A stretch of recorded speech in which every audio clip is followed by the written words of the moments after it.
Yes. And we are live. We are live. Tonight's show is going to be so much fun. It really is. The topic, the preparation for it, it's something that we need as Black people. It's less esoteric. We don't have Jabari here or Dr. Jeffries just talking about stuff. We're like, what? I mean, we get it, but you know what I'm saying. I like to rib Jabari. I hope he's watching.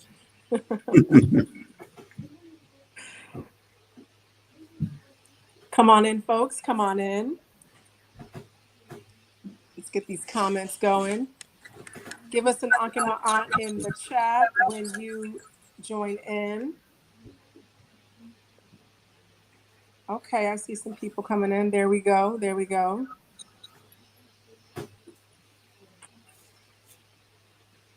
Ankh and my aunt, everyone.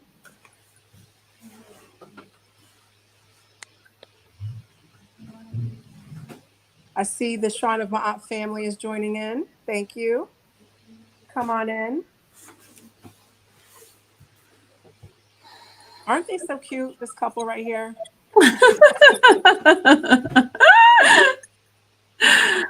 You know, you can tell when a couple likes each other because, you know, you can just tell. And it's like I'm going to mention this again during, when we get deeper into the conversation.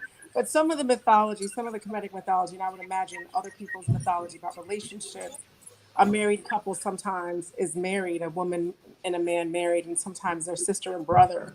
And I think that it has to do with the fact that after a certain point, y'all just like each other, you know? Absolutely. Absolutely.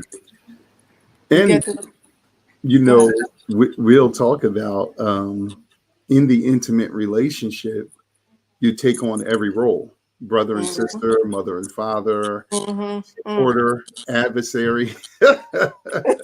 Set. You become more intimate with what every role is like. Mm. So it's like, very holistic in that way. So I think that's what the ancestors were getting at when you Yeah, do see those layers of, the triad and the Enid, and, you're married to your sister or brother, you know. very interesting stuff. So yeah, I'm yeah, glad that's mythology, though. yeah, yeah, And yeah. probably at some point you married to yourself Yeah, because you absolutely. gotta you gotta figure it out. You gotta figure you out Absolutely. first before you can be a Absolutely. part, to a Absolutely. whole. So so that's definitely true. So I just want to thank everybody for joining us again for another episode of Tuesday Talk. It really is the guests and you all in the chat that make Tuesday Talk so spectacular. I'm just here to guide and have fun. So it's an awesome place. So some of you might know this couple that we have here. They are both founders of Acoma Day. But just in case there's someone who needs to know a little bit more about them and to highlight the accomplishments that they've made, I'm going to read their bio. Monwasha and Monwasha Edu, authors, speakers, relationship coaches, entrepreneurs. Monwasha and Monwasha are the authors of several books, including Acoma Day, Guidebook into the Sacred Science of Soul Mating and Cultural Alternative to Valentine's Day, and You Are What You Cheat, Guidebook into Understanding and Overcoming Infidelity. They've been featured as diversity and relationship experts in national and international media.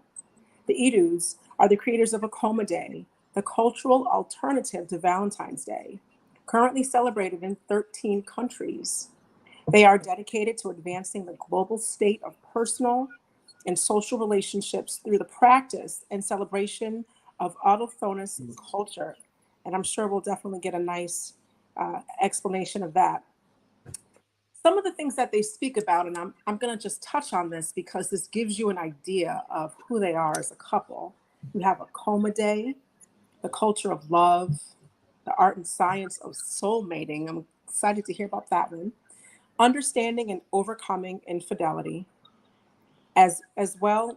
as well as some of their booking information that I'm going to give at the end, because we all know that I do that as well when we have our guests on Tuesday Talk, because we bring our guests on so that everybody can learn from them and support them in the community. So they go by a combined cute name. So before it was Benifer, or I don't know the other ones, just something that sounds crazy. There was oh, I messed it up. I've been practicing. Oh no, Monwasha Edu. I can't believe I messed it up, you guys. We're gonna edit this part out when it. No, we're not. No, it's gonna. I'm gonna show it to you forever now. It's all Oops, good. got messed up. Monwasha Edu. Edu. Edu. Monwasha Edu.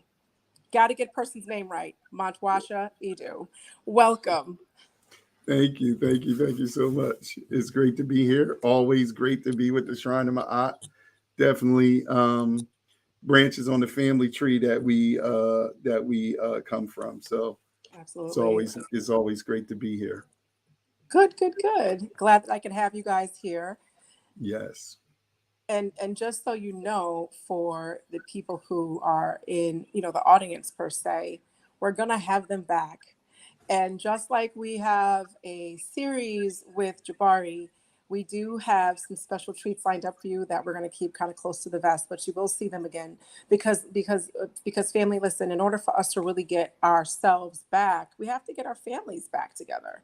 We have to get that core and that base back together, with our woman and our man together, loving each other, liking each other, rolling over and making babies and just doing regular stuff. So I don't know which one of you wants to take the lead, but let's start off a little bit with your story. How did you guys meet? You want to go? Okay. So actually we met at a car wash. Hmm.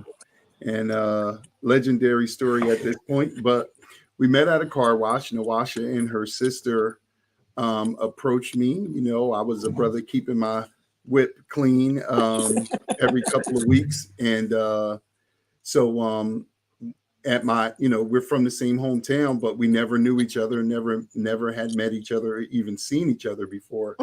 And they approached me, these two tall, Monwasha is very tall, beautiful women. They look like twins, approached me and said, "Oh, we see you have all this equipment. Can we borrow some of your paper towels that you're cleaning your car with?" Because I had a little car kit in the back of my car, still do. And so her sister borrowed the towels, and then Monwasha brought them back. And when she brought them back, brothers know, I was just smitten, and I was like, "Whoa." So what's up with you?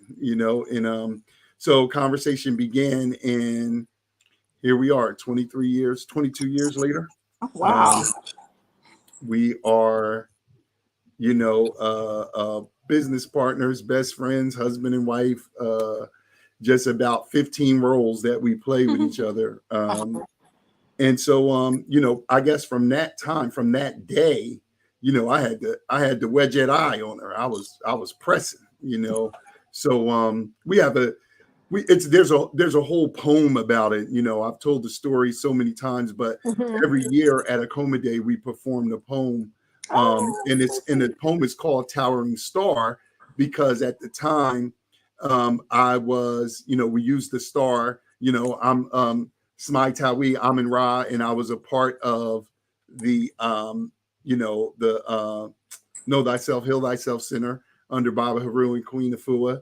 Okay. And so, we just, we called ourselves like Monwasha Star, Moncho Star all the time. And so, that's how it started. And here we are, 22 years later. Okay. Yep. Now, is that your version, or did he embellish? No. I mean, we're going to have to send you the video of the poem. It was literally like that. We didn't want to ask for anything. You know how it is when you're a woman. You don't want to come off. We really just wanted paper towels. He ain't want no paper But towels. this is why we said, if you ask, I'll take him back, because we don't want this guy to be thinking that we just trying to come over. We really went and did not have enough supplies. But after that, we saw each other a few times, and then we've just been together ever since. I was on the stalk. So she was like, I keep running into you now. I'm like, yeah, because I'm following you. So yeah, but yeah, we gotta send the video so you guys can see it. It's been featured a lot of, we talked Masha's about very it poetic. on, He's so modest. He's a great writer. Oprah Winfrey and different places. It's a lot of people never heard it, but a lot of people have heard the poem. And every year we do it. So it's the poem of our life history. So every year it grows. So whatever is pertinent or new, we add to it. But I have to have performed it like 50, 60 times. So yeah. So that's so then from that point on, the interesting thing was in her life, she was a person who people came to for support, and everybody got a friend that they talked to about relationships and stuff. Right. I was that person in my life. We hooked up and had just like about a 9-month courting. We was like really striving to build the best relationship ever. I was coming out of some crazy, I was like just shooting toes off my foot with what I was doing, like some kind of pseudo polygamy something that was crazy and draining all my life force. Right. And she was transitional. So she was saying, hey, we're both in New Jersey. She was like, I'm going to Florida for school. And I was like, I'm going to I'm going to grad school. I really want to start this firm, this culturally based counseling consulting firm to address something that Black people are not seeing anywhere. And she was like, good for you. I'm going international finance to help Black people be able to interact on the global stage with their trade and commerce. And I was like, that's cool too. But, I want you to stay with me. At the time, I was the single parent of my oldest son, and I didn't want to relocate him to Florida. So, we jockeyed back and forth, and we actually did a long distance relationship. So over these last several years that we've had this counseling consulting firm, we've seen thousands of Black couples from about 11 or 12 different countries. Okay. And the things that they go through, we have personally gone through all of those things in our relationship. So we actually did about, like 6-7 months of long distance from New Jersey to Florida. And we found a way to come back and forth every 2 weeks. And it was hard being a single parent, dealing with that. But we did that. And then after about 6 months, some circumstance happened. And I was like, come on back home. And so she came back home for a minute. And now here we are. That minute's been 22 years. Okay. So then we ended up going to the program that I was talking about. We both got our master's degrees together, and we started the firm. And so there we go. That's a part of it. So we've been doing this work, and we crafted something. We looked around the country, and we were looking for who does Black love from an African-centered perspective. That's right. We didn't find a lot of people. This is pre social media and all of that. It wasn't a lot of people at all. Even some of those that had the knowledge, it wasn't their focus. So to be honest, I'm going to just be frank. We didn't find anybody. We found a couple people that were kind of, they were African-centered therapists dealing with different specificities, but they wasn't on this Black love thing. And then the other thing that we said is that unlike white culture that tells you can be a therapist in something that you don't represent, a lot of people who were therapists or who had some know-how, they were single. You know what I'm saying? And it was a lot of our Jegnas like Dr. Africa, Queen Afua, and others that they started coming to us saying, I think, a part of your identity, your Shai, and your purpose is your community helps you to discern who you are. And it was Queen Afua, specifically, and Dr. Africa, a few different people that said to us, Baba Heru, Infudishi, you all should be the representation of Black love for us. And so when your jegnas start coming to you for service, that's a confirmation that is unlike anything else. And so that's what happened for us. And we made our national debut. We started the firm in late 2006, but we made our national debut 2008 at the National Black Theater with Queen Afua, Baba Heru, Infudishi, and Shashatmas at that time he was with. And so the three of us spoke on the stage. The three couples spoke on the stage, and Queen Afua and Baba Heru introduced us as these are the people who we should be following for relationship. And the irony is, even those illustrious couples had separated shortly thereafter. And so, you know, we just seen a lot of things, you know, dealing with our people, and we're just honored to serve. And, you know, we think that love is service, and that's what we about. So we got a lot of stuff to share with the people, and we just want to get it on. So let's get it on.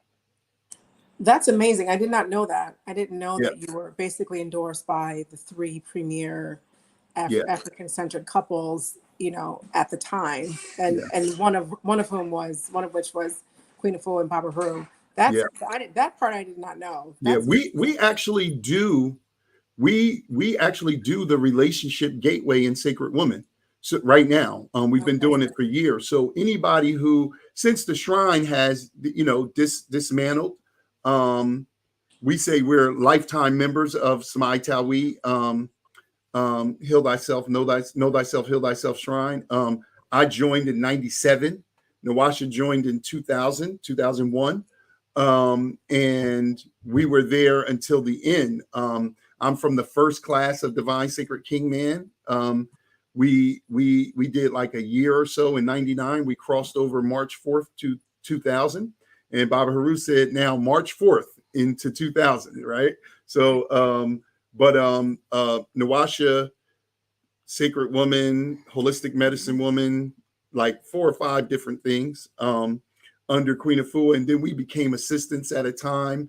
And so the whole time we were building our thing right under their tutelage. And you know, they were seeing what we were doing and the impact we were making. And so when we did our, we were invited by Queen Afua and Baba Heru to make the national launch, because at that time, Akoma Day was starting to get traction. Akoma Day is much older than the firm.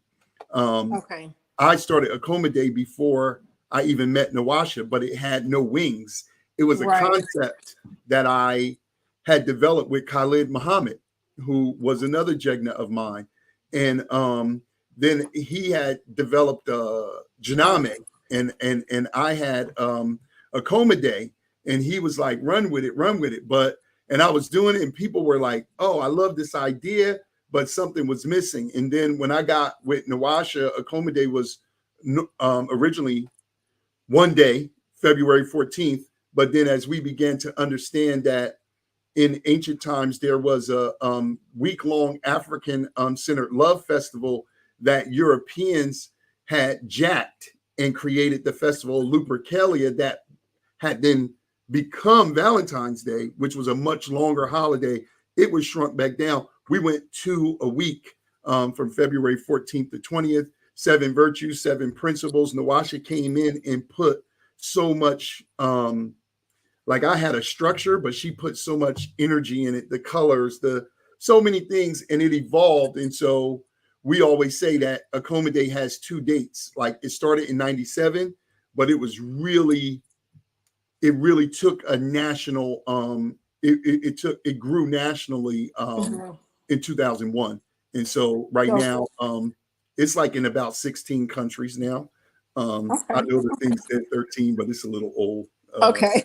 But yeah. So we're grateful for that, and it's growing, and you know, we you know, just It's, Black you love. know, I think that I want to touch on a couple of points that you said. So as a priestess, I do counseling, and I have couples who I have counseled. And I say, but I also think you should speak to Anika and Jabari because they're an actual couple.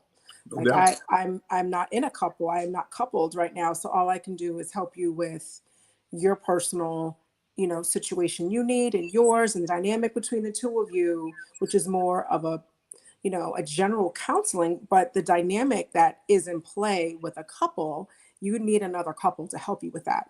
So now that I know that the two of you are available, I'm going to be sending some of them your way because I think it's very important for Black couples, especially when they're in the Kemetic community, other African spiritual centered communities, just Black consciousness spaces. It's not easy to be in this space because you're constantly fighting an uphill battle, and you're not always fighting per se, but it's not a simple walk. A simple walk requires lots of programming and brainwashing and relaxers and bacon. We're not doing that. so so uh so no offense to the people with relaxers and bacon. Everybody takes their time to get, and I do mean That's this, right. to get where you get when you get there. That's Okay. right.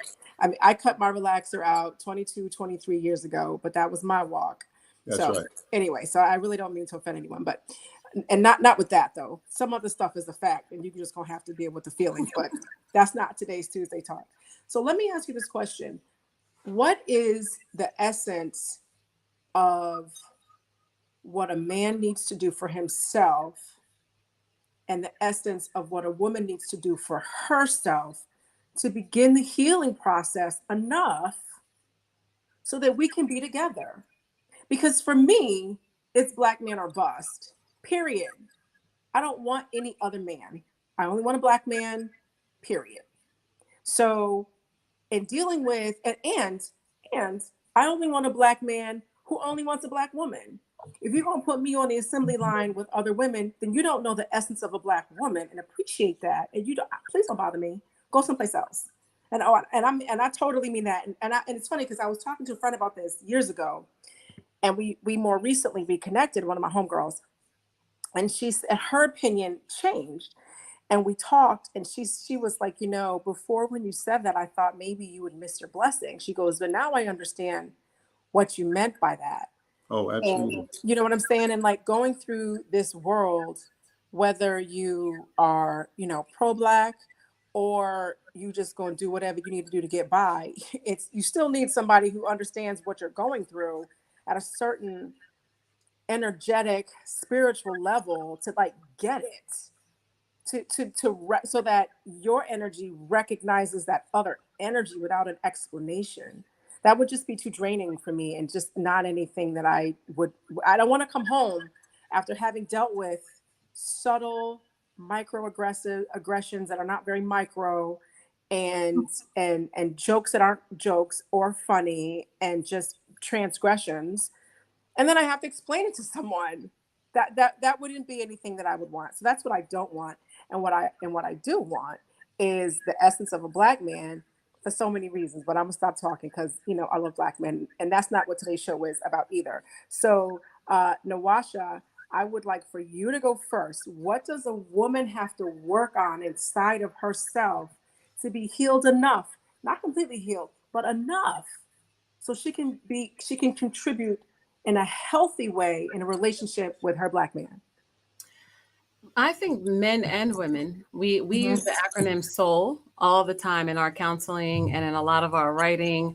And the SOUL stands for self, other, understanding, love, legacy. And I think that everyone needs to, as an adult, be able to be themselves authentically. And that is a challenge. And just like some of the things that you mentioned, we all come to the planet with a certain kind of medicine, as one of our elders said, Malidoma Some.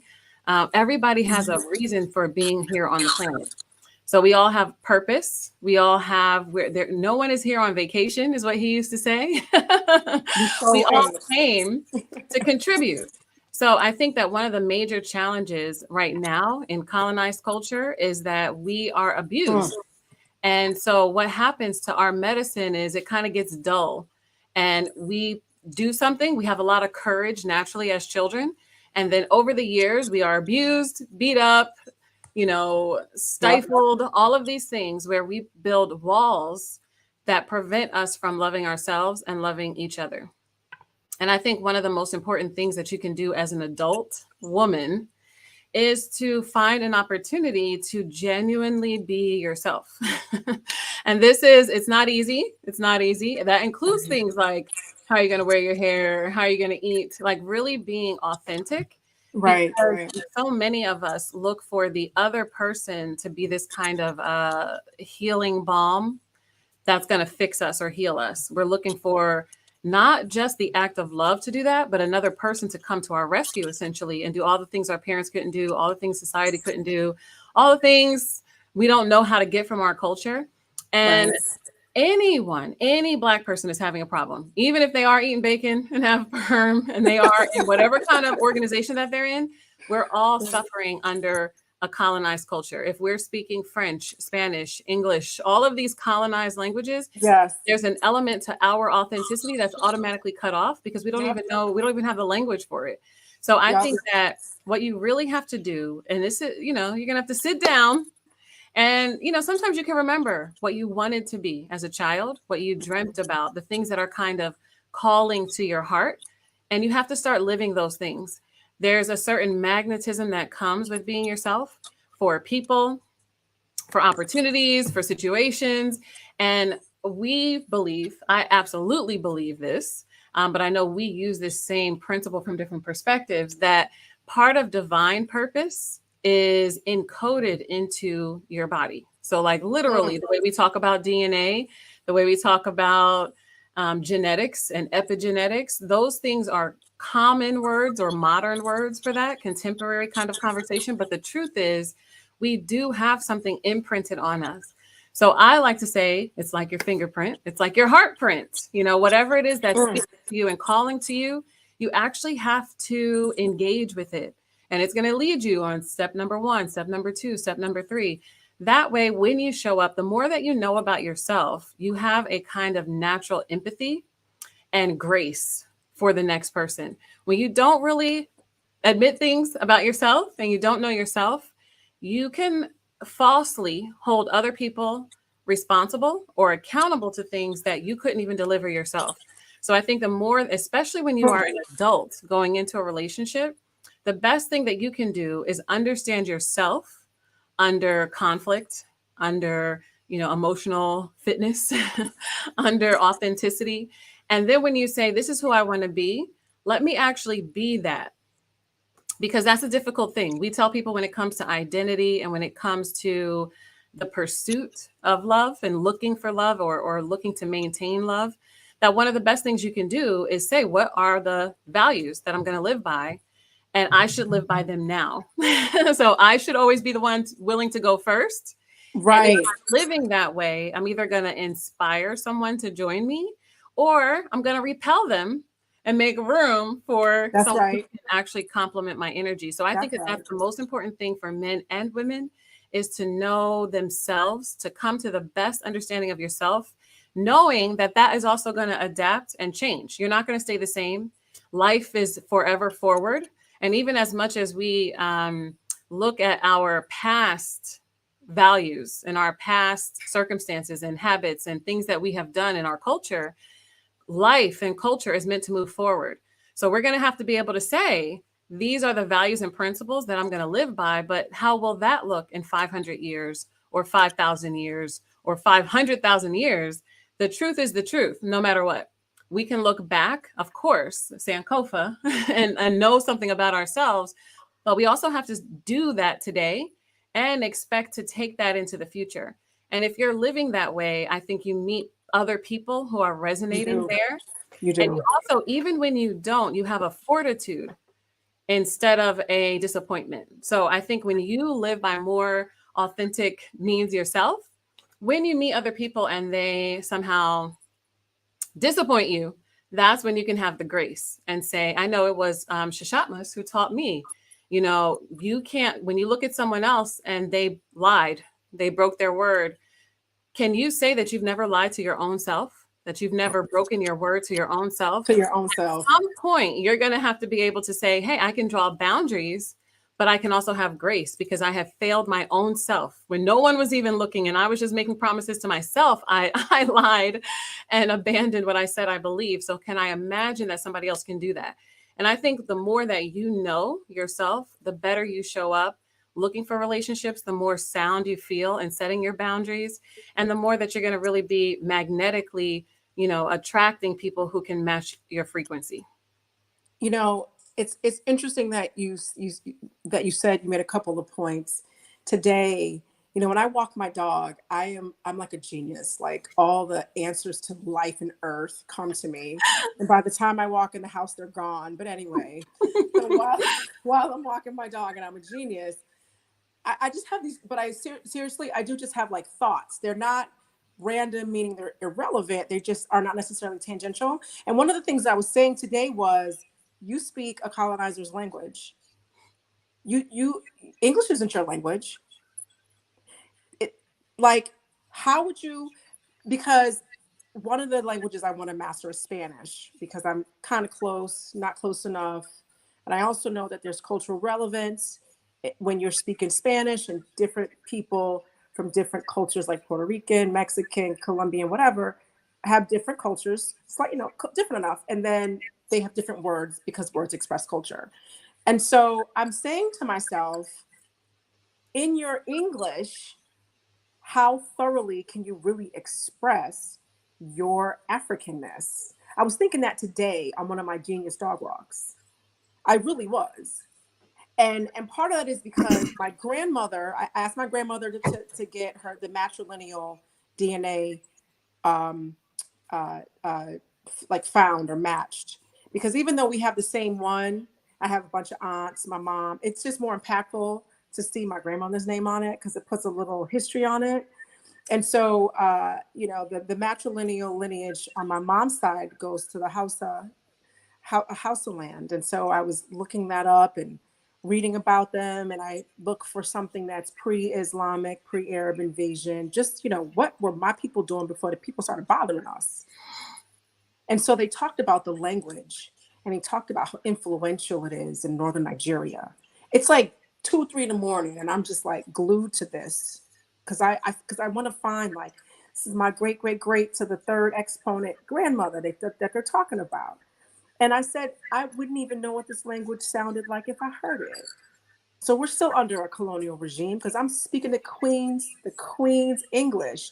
Now I don't know if y'all saw that video where there was this millennial who was like, they were like, the Queen died, and she was like, Queen Latifah, I Beyonce, did see that. right? And so the Queen I recognize are all those queens, Queen Sakara and Queen Afua, and whichever queen was speaking whichever language that I don't even know at this point. So Right. I agree. Part of being your authentic self is knowing who you are. A friend of mine does a talk show in the mornings called Coffee with Friends. And we were talking about how do you show grace? That's something else that you mentioned. How do you show grace? How do you set boundaries? Is love unconditional? We were talking about that earlier today. And I was saying, love can be unconditional, but not relationships. We can't have, while you can show grace, there's just some stuff that I'm not gonna put up with. We ain't even gonna get close to it. So relationships are conditional because on the condition that you don't do, XYZ. To kind of extract out a little bit of what you were saying, I think that since we are still under this colonial regime in lots of ways, not just the language that we speak, and we have been traumatized and we have had our authentic self beat out of us, or at least the attempt has been made. As we, you know, heal ourselves and identify our authentic self as best as we can, we're still in the process of healing and searching and finding our ancestry and learning languages and the dress and the hairstyles and what did the geometric cornrows look like with the House of Land women? Because I definitely want to know. You know what I'm saying? So, so yes, that's definitely something that we have to do. Be our authentic selves and recognize that the healing is going to continue. I think while you're with your mate, So I'm going to give you an example, and I'd like for you to kind of answer that question for me. I was raised in an Afrocentric family. My mom, I never knew, thought Santa Claus was real. I always knew Santa Claus was not real. I always knew Jesus was Black. And I always knew that the first people on the planet were African people. My parents taught me that so early on in my life. I don't remember them telling me that. It was like I was born knowing that. And I just knew it, right? I went through a rites of passage at an African centered organization called the Artist Collective on Capon Street back in the fame I'm Gonna Live Forever days with Debbie Allen and all of that, right? So that was my foundation. So having grown up in Connecticut and going to private school for so long, I went from the 6th grade to the 12th grade, and I was in gifted and talented 4th and 5th. So from 9 to 17, that was my major environment. And so many people would shuffle ball change for white folks. And I have a special compassion for them now because I understand people deal with it the best way they can. But Lil Saeed wasn't doing that. I gave you what you gave me. I did that when I was 9. These mean white kids who didn't speak to me. I did it to my gym teacher because she kept mispronouncing my name. Like she couldn't say Saeed. I got her removed from the school at 9 because we learned about it, the Constitution and majority vote. And I started a petition in the 4th grade. She was gone by the 5th grade. I was like, this majority joint works. I was like, I got her gone. Anyway, so at my prep school, I had to use it a few times. And so one of the things I realized when you go through your self-healing is you don't have to always be on the ready to chop somebody down. When you're dealing with racist little white kids, you do. Because you got to let them know, you ain't about to do me like this from 10 to 17. It ain't, I'm not the one. So you just got to slice and dice like once or twice. You have 7 years of people not bothering you. That's what my experience was. But I was always ready. You know what I'm saying? When I went to Spelman, I didn't have to be ready. You know what I'm saying? You had sisterhood, you know, the dudes checking you out. You know, you on the yard, it's Friday, y'all chilling or whatever. What SO partying. And it was like a 180. And until you're in a place where you can compare, I'm subconsciously thinking this is what you got to do all the time. I ended up in the AUC, Atlanta University Center, and it was just like a 180. They just loved the Black women and just, you know, I saw that they got the dark-skinned Black women, which I really love that part because I didn't see that at my school. You know, so I see it in the AUC at Morehouse, Clark Atlanta, and Morris Brown. They like, you know what I'm saying? It was amazing. So in learning yourself, I think it helps when you create or migrate to environments that support you as well. Have you found that to be true in you guys' relation, in your union and your relationship?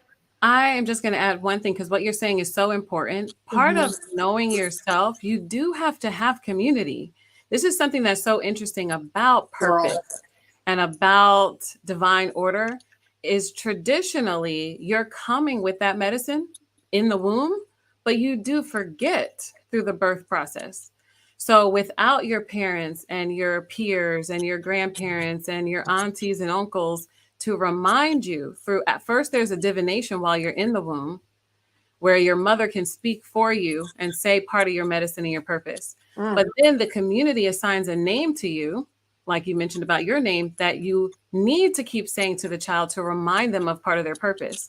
One of the main reasons why people don't know who they are, like on top of colonization is part of a divine plan. So enslavement, colonization is part of the divine plan of our ancestors, right?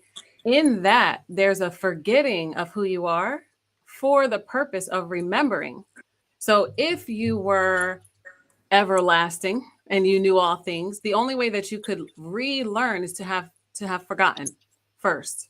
So there's such an important element about finding community and knowing what it really feels like to not have to be ready. So it's great to be ready because you got to have courage. We talk about courage all the time, even in English and Spanish and Portuguese and French.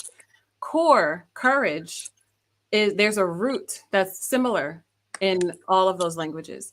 Mhm. That is one of the things that's naturally given to you as a child. This is why you'll run Mhm. in the street. This is why you'll go up to a bear. Like, you have natural courage. You are not afraid yet until you find out about fear and someone tells you how you can get hurt. Our challenge is that we are inheriting having been hurt. So Mm. same time that we have a courage, we also very quickly get it taken away from us and we're initiated into fear. So one of the challenges, if no one is supporting you, your teachers, your family, your neighborhood, there's nothing that shows you that you are amazing. It is hard for you to be yourself. So Yeah. when I say, hey, you got to be authentic, that's easier said than done when you've never been affirmed. You know, like a lot of people, ironically, when you look up your name, a lot of times, even when you don't have an African centered name, it is speaking to a characteristic amazingly. So Mhm. even when we are speaking colonized languages and certain things are cut off from us, certain things are turned on, even if it is the desire to truly know myself. If you knew yourself, you Mm. wouldn't have that desire. So when you're disconnected, there's another thing that turns on that you're like, now I'm going to study the cornrows. Now I'm going to study this other language from a different place of not knowing. I'm going to have a different kind of appreciation and Right. have a Right. different kind of desire to pass to my children coming from a different place. So it's hard to put your life into perspective because we all are living very short lives right now. But if you can use your creative imagination, which is another gift from the Most High, if you can say to yourself, what would it have been like 50 years ago, 100 years ago, 5,000 years ago? What will it be like into the future? My great, great, great, great, great, great, great, great grandchildren. When you can time travel like that in your mind, you can have an appreciation for the languages that we will create. You know, when we are Mm. going back to our full expression of all of the sounds that we can make, when we are doing that naturally, instead of only relying on colonized languages. So we have seen, especially from a Kemetic culture, that language evolves or Mhm. devolves and it will evolve again, you know, but we have seen how things have developed over the years. That same thing is going to happen going into the future. We will build more amazing temples and monuments. We will create more languages. You know, we will build different communities. So, what is so important, I think, is the courage to be yourself, even in the name of sometimes going first. Ironically, you almost need someone to be the light for you. Right? So you have to say, if I have the courage and I'm going first, I'm the light for someone. But then you have to really kind of pass the light around, right? Because you do need community in order to be affirmed. Yeah, I want to I want to jump in here because so much great stuff was said that I think we got an emergency client call. So Okay. much great stuff is said, but I want to make it practical because we've been initiated into a lot of systems, specifically the Dangara and the Batswana, who are two tribes of what we were taught, the 12 original tribes that were never enslaved. And their Mhm. information is different than a lot of African tribal information that we see on the continent. But you got to make this simple for Black people. Black people in the Western world are the most unmated people on earth. We are the most unnatural people on earth. 7 out of 10 of us are unmated, right? So when we look around the world in places where we see people are poorer, etc., whatever projections we put on them, all of those people understand how to come together. When we look at ourselves through our Ma'afa, specifically during the time of the enslavement period, we were still mated at the exact inverse of what we are now. 7 out of 10 of us were mated when it was illegal and you could get killed for being mated. We still understood something. Yeah. So you spoke about language. I'm going to talk about the Black Love School in a minute because it's our newest baby. It's 7 years old, an international relationship academy for singles and couples. And there are Black people from about 12 different countries that are in the Black Love School. and we deal with classes every week about the art and science of Black love. What is the art and science? The art is the philosophy, the abstract, the approach, or what we call the feminine aspect of love. This is where most women stay, and this is where most men fall out. What is the science? The science is the practicality, the methodology, the techniques, and the steps, or the masculine energy of love. We teach what we call the art and science of Black love culture. And we define every one of those words because people don't know what Black is. They don't know what culture really is. We use the word and we don't understand that there's an art and science. We find that men absolutely need the art because we have been emotionally hardened and we have no emotional fitness, which is emotional intelligence, emotional literacy, emotional vocabulary, emotional demonstration, emotional strength, emotional endurance, and flexibility. And then we don't have social responsibility, which is doing the right thing at the right time for the right reasons, right? Women absolutely need the science because if you look at the Sakara step pyramid and say it's 7 steps to get to the height of love, they start at 1, then they jump to 9. It's only 7 steps. They jump to 9, then they come back down to 4, and then they have 5, and then they look at the man and say, so who are we? What are we doing here? There's no order. There's no sequence. There's no steps. Black love is not this hard, and in fact, it's natural. So what we've normalized today is totally unnatural. Sanjeti, who I know the Shrine of Ma'at knows, Temple of Anu, Sanjeti and I, about 4 or 5 years ago, because we deal with word purge and word cultivation, we have a whole class called Decolonize Your Love. First of all, I know like about 100 so-called conscious Black people who describe their love relationships as romantic. That's insane. That's not what it is. We have, Sanjeti and I came up with over 200 words on the continent that reflect our love. So it's not just word purge and word cultivation. Baba Haru was teaching us that 25 years ago. What it is that words are thoughts. So as you said very well, Abu, when you speak a language, you think in that resonance. So that's the part of the reason why your language was taken from you. That's right. To control your thinking, the easiest way to do that is take away the words, the intonation, the cadence, the flow, the rhythm. I, like you, grew up around white folks, right? I went from a Black community to a white community. And I moved there because my dad said, we live in a community where it's only 2 Black families. We need to move over here to the suburbs where it's 300 Black families, but they're in the context of 3,000 angry ass white families. But still, my dad wanted us to see Black families because my mom were together and me and my sister, it's like you're going to be jacked up if you don't have environments. One of the greatest problems that we have with our thinking, the individualism of American culture has awful.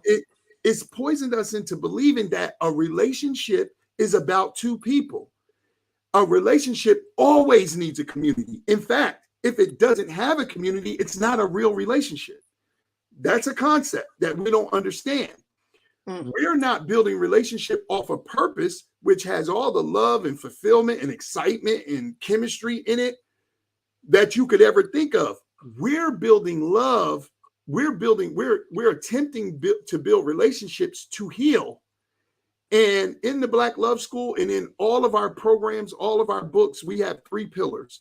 Psychological reparation, because we have to heal the individual traumas of our families and our emotional relationship history as individuals, but we also got to heal the collective trauma that it's not a post-traumatic stress, as you know, our beautiful Limu, Dr. Joy DeGroy says. It's not even a cultural traumatic. I mean, it's not even a urban traumatic stress. I've been in all now. I'm from the hood, then to the suburbs. Monwasha has lived all over the world, and everywhere she goes, she lived in the hood. Africa, Brazil, Newark, Boston. You know, She speaks multiple languages. She speaks Portuguese and Spanish Oh, fluently, wow. right? Learning Medunetter, she took Anika's class and Jetty's class, but the point is, I know the story you talked about, and then going from that to we both went to Lincoln University. You went to HBCUs, but like whether you go to college or not, whether you are in your Black community, you're being affected by the unseen hand. When you move into white communities, you're seeing the direct nuances of the racism. The racism is persistent. It's a It's system. everywhere. It's a system, right? It's like That is drops of air. recognized by all of the areas, as Francis Crest told us. That's right. Education, economics, fashion, food, labor, law, politics, religion, sex, and war. The sex realm is the relationship realm. We jacked up in relationships because we don't have systems. So we teach relationship systems. How do you develop purpose? How do you consciously court as a system, not a theory, but what are the steps of it? How do you communicate? Because that's not articulation. Like beautiful people who like are Sanjetti and all that. That's not in the intimate relationship. That's not great communication. Brothers speak the raw truth. Sisters speak passionately. Neither one of those are great communication. Right. Communication is measured by the ability to create unified understanding. That's right. Connection. Black men and Black women don't understand each other, right? So we teach how to develop purpose, how to consciously court, because you need a court to have courting. We use the word courting, but we don't understand that what that means is a group of men and a group of women who are where you're trying to be, being Right. a part of that process, right? We picking each other and trying to build relationships in secret with our multitude of dysfunctions. So we teach Right. purpose, courting, three-dimensional communication, how to harmonize styles. Men and women will never be alike. Nor should we. Many of us hate each other because we're not each other. We want to be in relationships with our homeboys or our homegirls. And when we don't get that, we destroy each other. So we got to learn to harmonize styles. Men and women are not opposites, they're complements. That's a key and a lock is nothing like each other, but they're the only two things that work together. Two That's keys right. don't do nothing, and two locks don't do nothing, right? So we need to learn how to harmonize styles. But then the thing that kills most relationships is we don't have the skill of resolving conflict. The average couple, a good couple, whatever that is, let's just take Jabari and Anika, who we love dearly, right? And send us a lot of clients.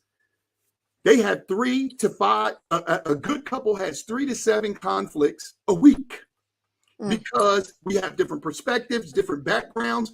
Men and women are different, but then Monwasha and Monwasha are different, right? Right. So we're bringing perspective, and conflicts are everything from I don't want to eat that tonight, or I don't want to go to your mom's house, to even bigger conflicts. So once a season, a couple comes up with a conflict that if they don't resolve that effectively and have a system to do it, we have a system called Race Out of Conflict, and it uses the 7 virtues of Ma'at.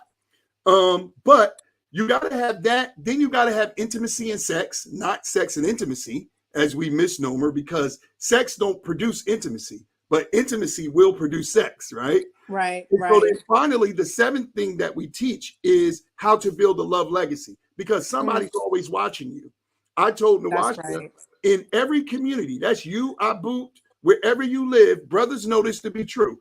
I could touch down in your community in about, if you a single woman or you married, whatever, I could just hit the streets and like 4 or 5 people will tell me your resume. It could be incomplete, it could be perceived, but they watching you. So yeah, that sister Abu, she from the Shrine of Ma'at. She teach class. She do yoga. She kind of cute. She a little fine. I think she used to work with the Department of Children and Families. She drive a little blue Honda. Sometimes she be over there at that juice bar. They know your resume. But single and brothers know this, right?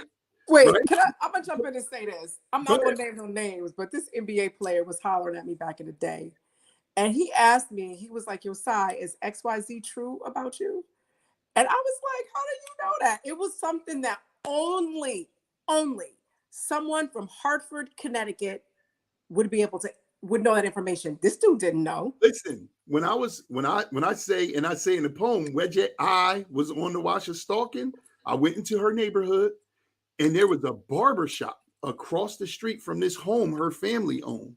Right. Right now, she, her sister, and another friend of theirs, 3 women, and her sister's little son, who was 2 years old, he's 26 now, was living there. Right. I go in the barbershop just to see. So I was like, yo, which one of y'all barbers is good?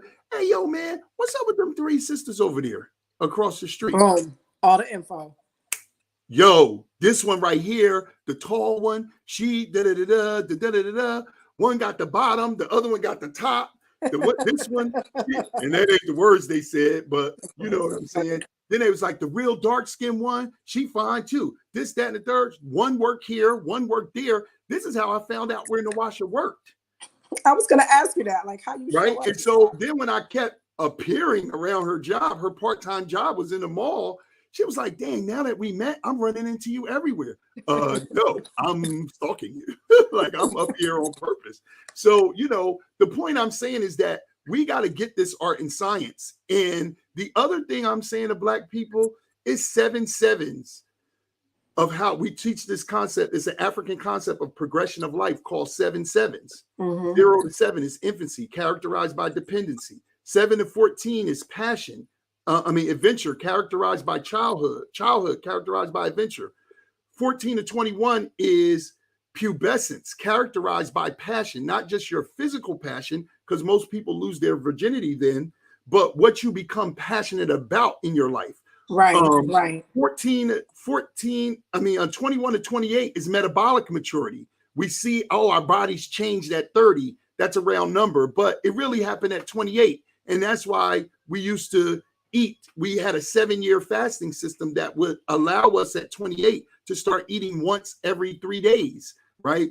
Okay. 28 to 35 is emotional maturity, characterized by our ability to interpret, understand, and emanate emotional balance. 35 to 42, mental maturity, our coalescing of thought processes, cyclical, linear, etc. 42 to 49 is spiritual maturity. That is characterized by symbolic thought, because symptomatic thought, as Infudishi tells us, that is expressed through symbols. When something happens to a person, like if I walk up to a brother and punch him in the stomach, he will hold where I punch him. If something happens in one of these 7 sevens, unresolved trauma, that's where your development stops. This is why we meet people at 65 and you're like, yo, dude is like he's 14 or something. Yep. Because he's stuck. Absolutely. You can't get out of, I want to say this to all Black people, emotionally, relationship, whatever. You can't get out of anything by yourself that you didn't cause by yourself. You need community. And this is part of why we built the Black Love School. Because if we don't get community, we were duped into this belief system, which is totally anti-African.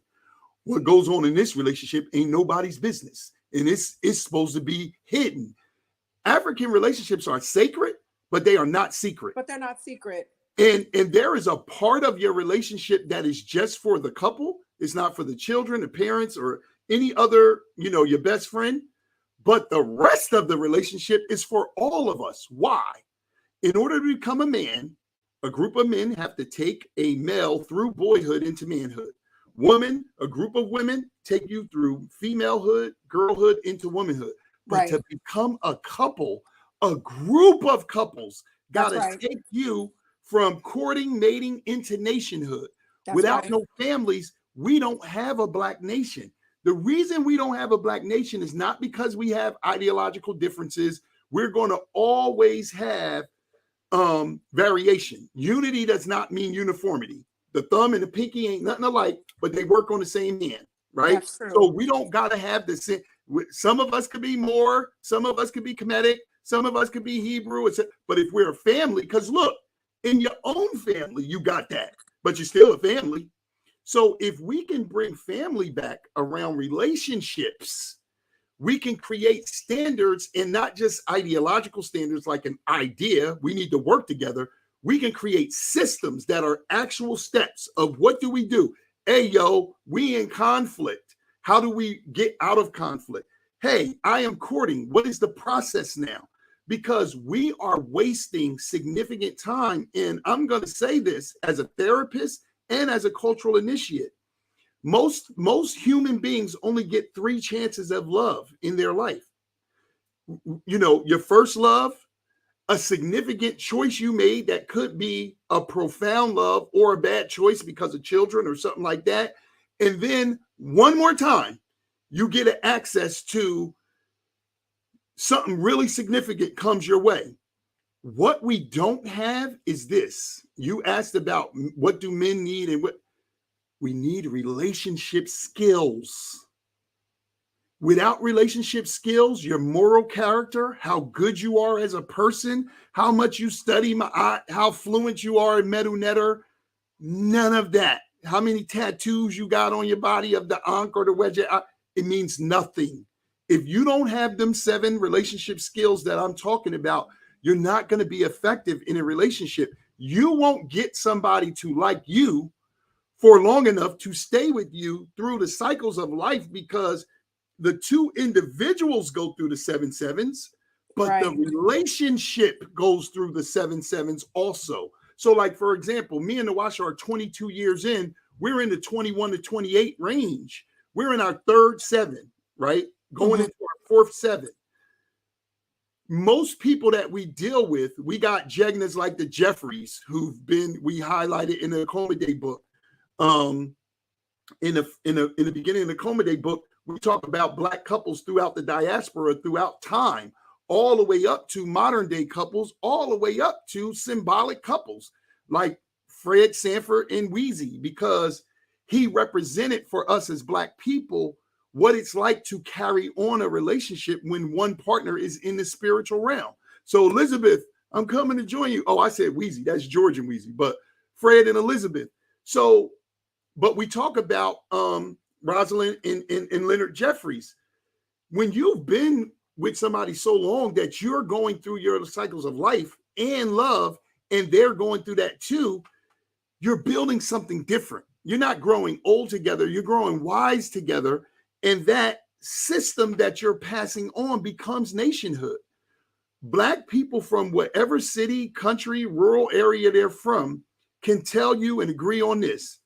When the Black family fell, Black people fell.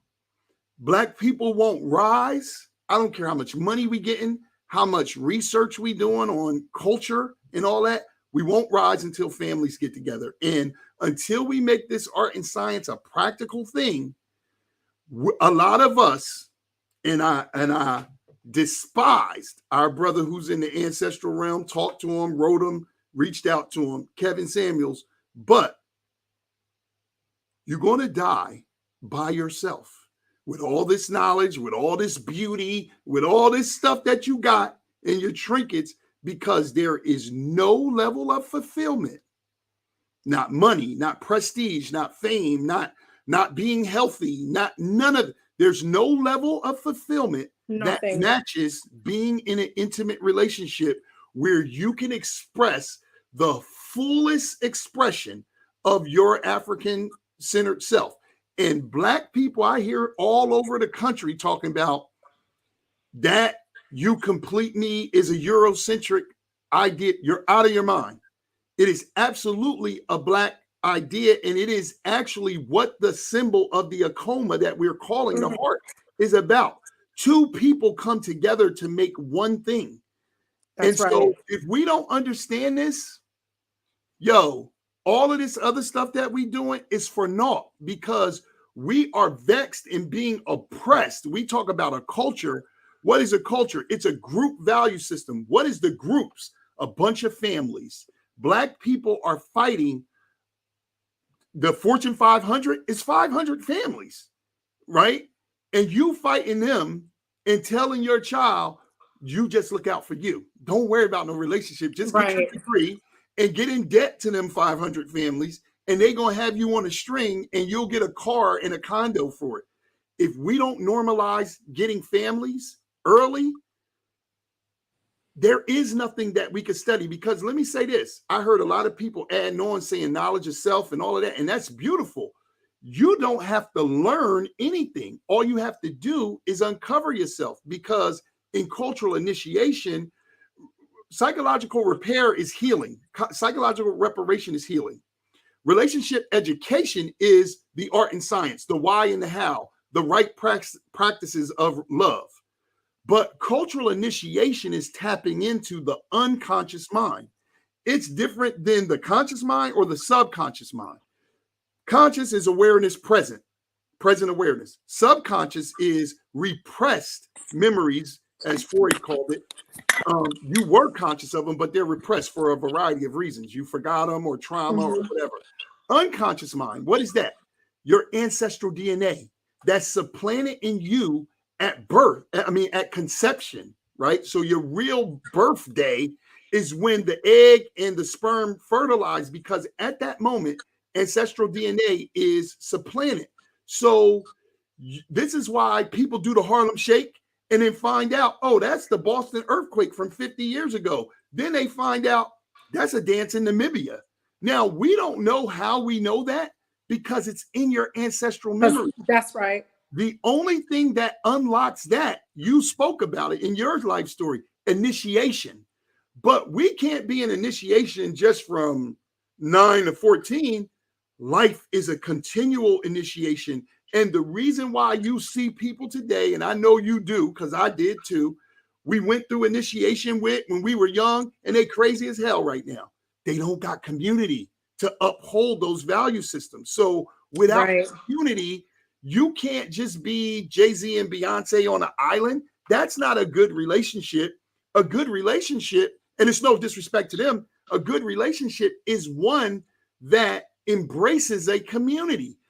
In those value systems, they like, we'll entertain you, but we staying away from y'all. Like you can't feel and touch me or whatever, because I am a celebrity. It's many dynamics. I'm oversimplifying, but you understand what I'm saying. In African culture, if we don't make the part of our family that is for the community communal, we all are doomed. And so I'm running my mouth, but I just wanted to say that. We need psychological reparation, we need relationship education, and then we need perpetual cultural initiation. Because without those three things, we don't stand a chance with relationships. We are of African-centered concept and philosophy to be 21, 28, 35. We marry couples, right? We have married 8 couples around the country, right? We're even we're in a premarital package with a couple in Ghana that want to bring us to Ghana to marry them. A brother called me at 70 years old, wanted me to do his wedding, and he never been married. And I'm saying to brothers and sisters, I'm not talking no white stuff. I'm saying everybody has peak years. You know it in sports, you know it. Look, you know it in beauty, you know it in all kinds of things. You can remain beautiful your whole life, but there was a time, baby, when you walked in the room, the music stopped because you were so fine, right? You got to peak years in love, and it's not just about what you can't get or can get emotionally. It's about how two individuals, how he and she become we for the benefit of the larger community. If you miss that window, we all miss out on your divine purpose, not just you. So you are damaging the community by being single, trying to figure it out by yourself. You are never going to figure out solutions by yourself, because the problems don't come just from you. The problems come from a culture that's antithetical to you. So the solutions have to come from a culture that affirm you. Period. A value system. And if we don't get that, we doomed. And we not doomed, but I'm just saying it, we're doomed. Any society is doomed if they can't come together and if they can't procreate. You know what I'm saying? What is beneficial and which coincides with what you've said is, despite everything that Pan-African Black people have gone through, okay? Including some of the, I've been reading some of the comments. They've been going by really fast. One of the comments that was said earlier on is, sometimes we identify with non-Black, white, anything that is not Black, and how that affects our self-identity. Now I'm paraphrasing. And another comment was, it was a reflection on the comment that you made about how intimacy kind of leads to sexual intimacy. But the fact that we still come together, unhealed, traumatized, no structure or system of courting and love, and we still come together, there's a synergy that needs to happen between us, which is why we go for each other. Even still, sometimes you see two Black folks don't know how to spell the word Black, but they together. Because they, with the blue contacts and bleaching and all kind of symptoms of a brainwashed and programmed mind, but they with other Black people. Now, that's not the case across the board. So I do think that ancestrally and like our ancestral spirit still leads us to each other. Yeah, operate on an operational level. You know what it is? We are each other. So that's why we have self and others understanding love in the erroneous gender war that was given to us. So many of us perpetuate. Men and women are using a European value system that says a man is not a good man unless he's a woman. That's absurd. Psychologically, we're not saying this out loud, but operationally, this is what we're saying. Women, I tell women and men all the time, men and women say to me euphemistically, we talk to so many thousands of people, and I want a good man or this, that, and the third. I understand technically what you mean, but I often give a pattern interrupt to the thinking by saying, how does a woman know what a good man is? What she knows is what she will accept or not, but she has no concept of what a good man is because she ain't no man. Similarly, brothers will tell me, man, this and that, and I see it all the time. We have no emotional fitness. So we think, bro, I exposed her to culture. I took her to Dr. Ben lectures and I did this. I took her to Jabari and all of that. Brother, that don't work for women. Like you said, Black women, did you get into the dance circle? Did you do braids with her? No, you took her to a lecture. You know what brothers do? Let's go to the park and work out and do pull-ups and stuff like that. Yeah, that's cool for couples to share each other's experience, but they can't become each other's experience. Right. You don't know what a woman is, bro. And we have this emotional, we're so hardened as men. We don't smile. We don't laugh. We scared as hell of each other. And then we have the nerve to say to women, how come y'all don't smile when y'all see, bro, how come you don't smile when you see four brothers walking down the street? Now, I'm a therapist. I'm a clinical therapist, and so is my wife. I've been in my background, hers is educational and organizational therapy that then became family therapy. Mine is mental illness, chemical abusive, and the undesirables of the world.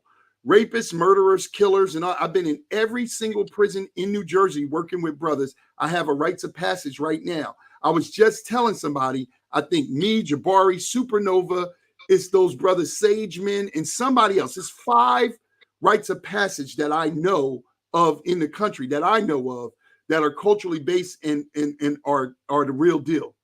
Mine is about emotional fitness and social responsibility in the relationship dynamic. I do it through a Nile Valley lens, but I am teaching men how to become emotionally intelligent, emotionally literate, to develop emotional vocabulary, to have emotional demonstration, flexibility, endurance, and strength. I've been doing an exercise for 25 years that no group of men have ever been able to do. We're in week 8 of Akoma King, which is the name of the the rites of passage. It's a 14-week rites of passage. We're in week 8. We just did it in the throne of Tahuti. For 25 years, I've had doctors, lawyers, gangsters, murderers, brothers on the street. There is no group of men that have ever been able to complete this exercise. In 4 minutes, I start the timer.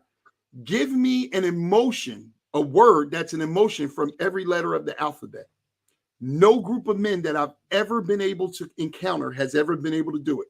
The group that I'm dealing with right now, I got 7 men in this cohort. None of them could do it. They laughed. They got stuck at K. None of them. Now I know a lot of emotional words for K. They was like, kind. And that's an adjective. That's not an emotion. That's a descriptive word of a person's dispensation of their personality. Kind. That's like being generous or likable. That's not an emotion. How much preparation time do they know? Because I can't think of one off the top of my check head. it out. Here's what's the interesting thing that I tell men all the time. You get a group of women together, they can do it. Check that out. And why is that? Women, a group of women, not an individual, women are in touch with emotion. The white man has conditioned the black man away from emotion, which is his nature, balance, anke ma'at, right? Right. Balance between the heart and mind. Similarly, they've conditioned women away from intelligence. If you are beautiful and emotional, you're desirable, because emotion to us is imagined as sexual energy. Mm-hmm. But then when there's no systems, it's irrational. So what we learn to do is take the value system of men and we put this on women. You're being too emotional, right? We say that term. Whenever somebody uses the term, I'm telling you some clinical psychology. Whenever somebody uses the term 200, they are comparing it to something. To something. That's right. That's so the only way I to tell use women to say, when a man says to you, you're being too emotional, I say the response, the appropriate response is compared to what? Compared to you? Because you almost dead. And you have been conditioned to say, interestingly, I tell men all the time, you say, let's take emotion out of it in an extremely emotional way. Take emotion out of it. Take emotion out of it. But when you have sex, when you eat, when you enjoy sport and play, which is the 3 things you do, right? Is that emotional or is that an intellectual? If you come in the climax, is you say, oh, I'm about to come. Is that an intellectual experience or is it emotional? I got your number memorized by heart. Don't do nothing if your heart ain't in it, et cetera, et cetera, et cetera. But then at the same time, we're conflicted because we're being taught to be emotional is to be feminine. And brothers know this to be real. One of the lowest dish you could give a man is, hey, bro, you acting like a woman. You all in your feelings, right? You all in your feelings. Get out your feelings. Definitely is. Nothing operates without feelings. So we don't want to eliminate emotion and we don't want to elevate intellect, because then you become like a psychopathic, racist ass white devil who can rationalize anything that's distant. So you want to have balance, harmony, truth, order, justice, reciprocity, propriety in your living and in your relationships. And so this is what we teach, not no theoretical level, but systems, A to Z. So you could almost be an idiot and get it, because if we don't systemize this stuff, when you go to DMV, they got a system. When you get on social media, it's a system. When you go to everything, your job is a system. Driving a car is a system. Public transportation is a system. Everything we do is a system. Then we come to relationships and say, I just want it to be like we got fairy tale mythos and superhero syndrome. Like we just think this is going to happen.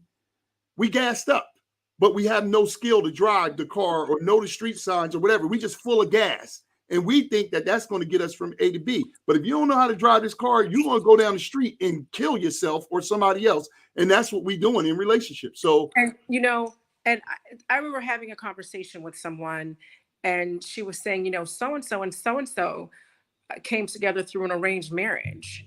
And I was like, well, what's wrong with that? Nothing. I mean, there's a community, and when our community was intact, we had de facto arranged marriages.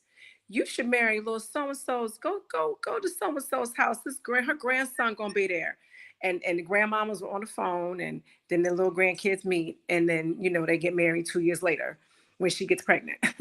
And so those kinds of systems were in place, not necessarily where you used where a word was used, but that was definitely a system to keep relationships, to keep everything, perpetuating. I have somebody in my life. I wanted to introduce him to someone, and he was like, "Oh, I just want it to happen naturally."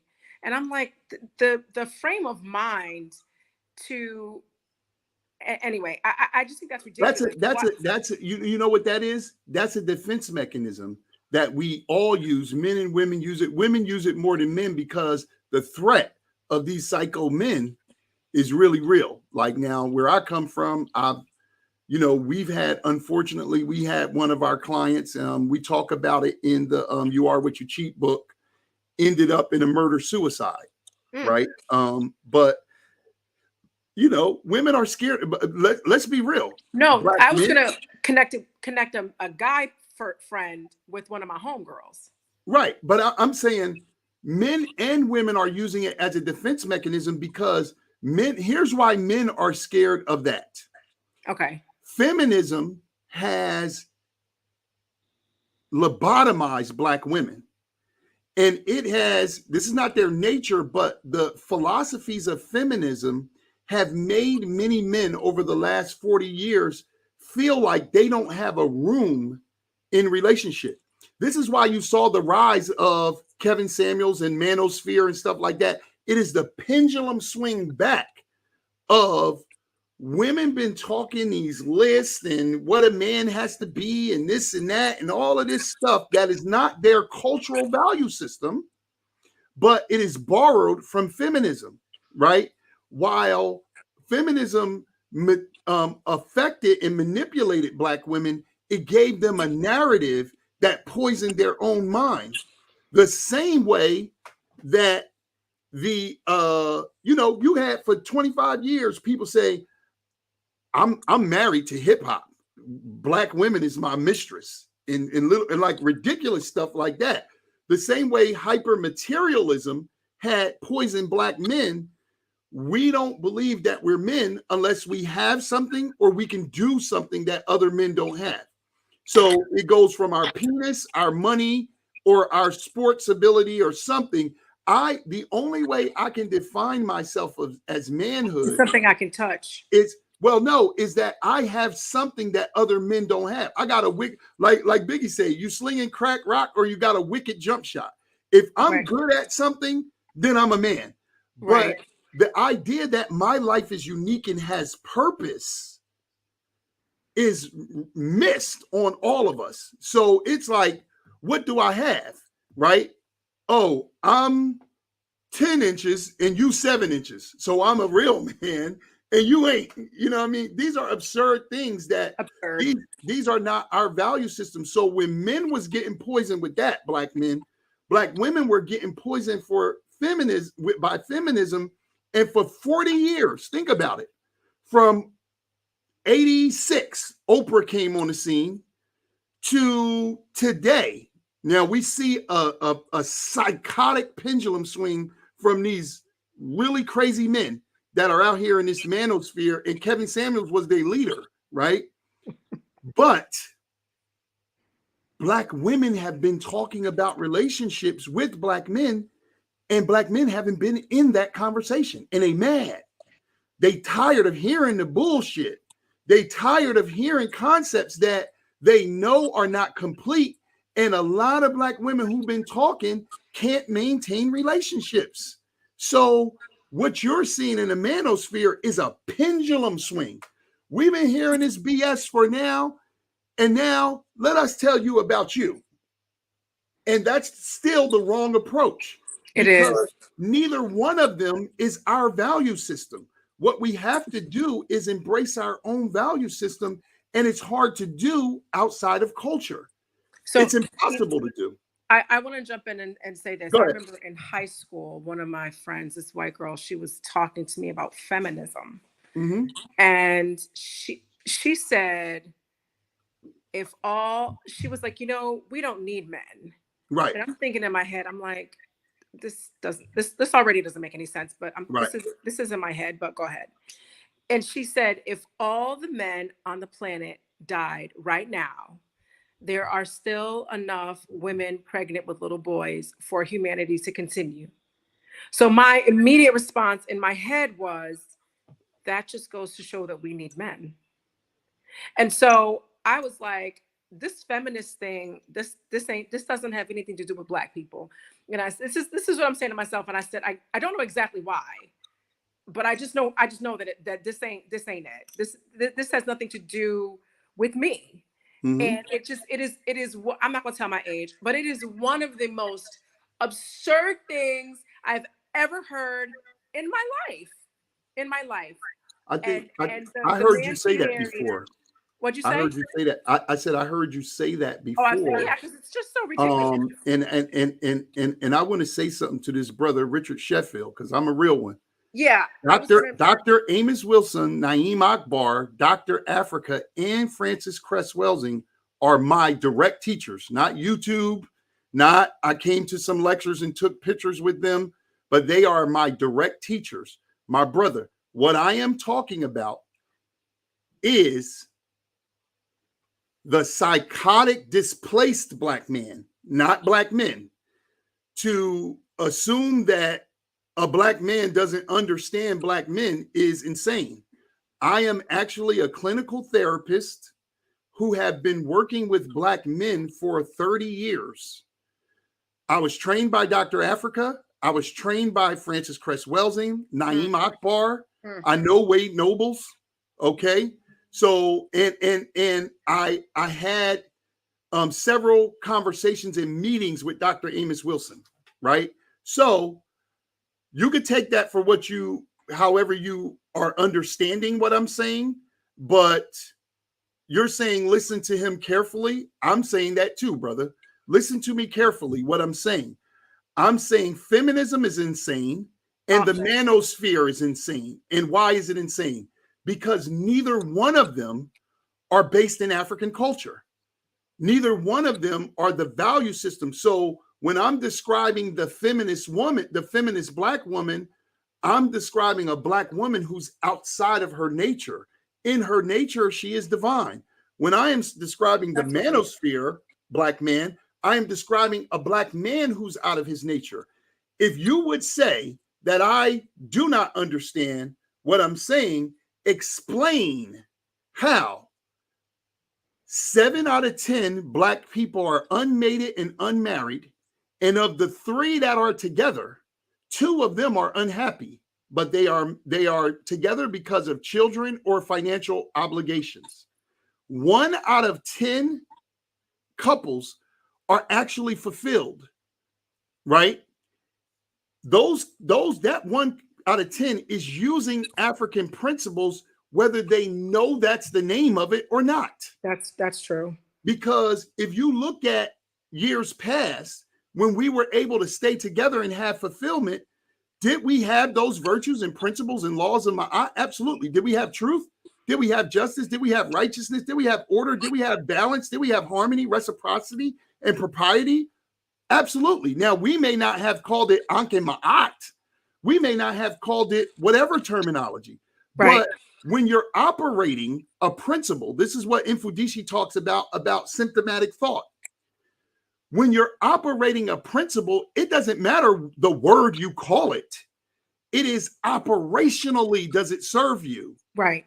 We have operationally moved away from our value system, and you can see the direct correlation with integration in this phenomenon. Period. So what happened? Say that again.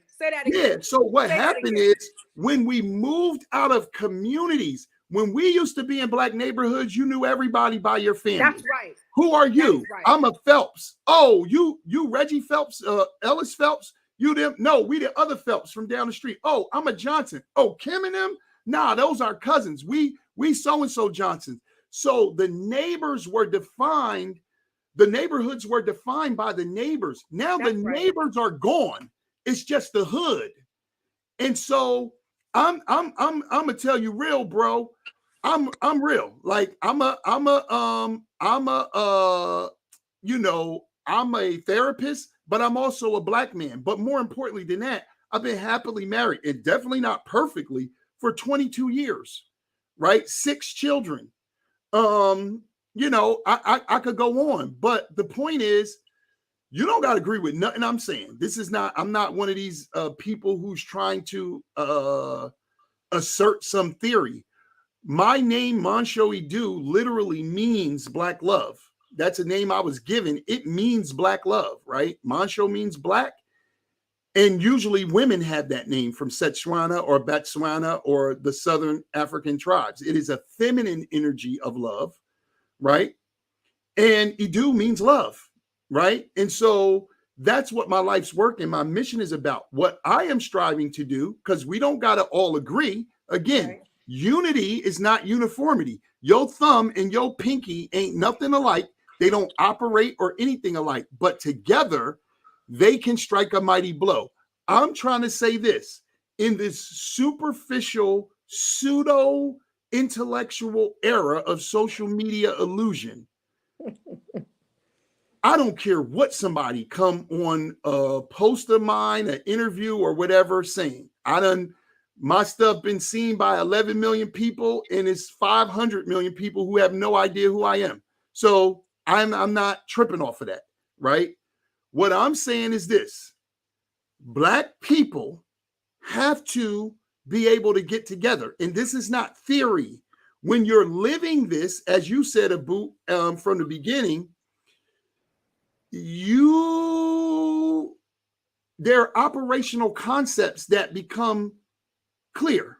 Here's one, and then I'm gonna shut up. She, he, and we call it the relationship trinity. What does it mean? In a relationship, 3 things are operating, Right. not conceptualizing, but actually operating. There's the man, who's the he, or let's start with the woman going first. The woman is the she. The man is the he. They are distinctive. That's right. But the couple is the we. That's right. It is unified. In a relationship that's operating in balance, she gets the opportunity to be herself. He gets the opportunity to be himself, but then together they are a third thing that has a different operational system. A perfect example is you go to work. If you're a real person, you don't change your morals, your values, or whatever. But what do you change? Your modus of operation, because now you're in a collective space that don't belong to you. Because of emotional immaturity, and we all got it, because you can only get emotional maturity through an intact culture. So if we would agree that black people don't have an intact culture, let's all accept that we're all emotionally immature, okay? Because the thing that would, the Nigerian axiom that we say part of, it takes a village to raise a child. The other part of it that people don't quote is it takes a child to raise a village. What does that mean? When the child comes, everybody pours their gifts into the child, and we prepare for the presence of this child. This is mythized in the 3 kings and Jesus story. Why were kings coming to a baby? Not because he's the chosen one, but those kings represent knowledge, wisdom, understanding, or the unity of mind, body, soul, and all the triad, right? They're coming to pour their gifts, because every time a new child is born in our community, imagine where we would be if everybody who got a skill, a knowledge base, pours into that child. The whole community elevates because of a child coming. So it takes a village to raise a child, because 2 parents can't do it, and definitely 1 single parent can't do it. It takes coaches, neighbors, family, whoever. It takes a whole village. But then when the child comes, the village raises, because now they have divine purpose, and they saying you putting your best foot forward. When you're delivering a gift of the composite of your skills and attention, you're going to give that to the best level of your ability, right? That's right. This is why in many cultures today, you could go to the north, south, or east of the continent or west of the continent. The riches of the eldest king is given to the next born child, so that the people in the middle have to raise this child to adulthood. Why give all the riches to the child when they can't even talk yet? Because if I give it to this person, everybody will make sure that this person has a charmed life and rises to responsibility, and they will strive to create significant relationships that will engender and benefit them. So if this baby going to be the leader of all of us in 10 years, I'm gonna make sure this baby know me and know my gifts and know what I'm capable of. We do this all day, every day, in whatever group, the shrine, wherever we come together.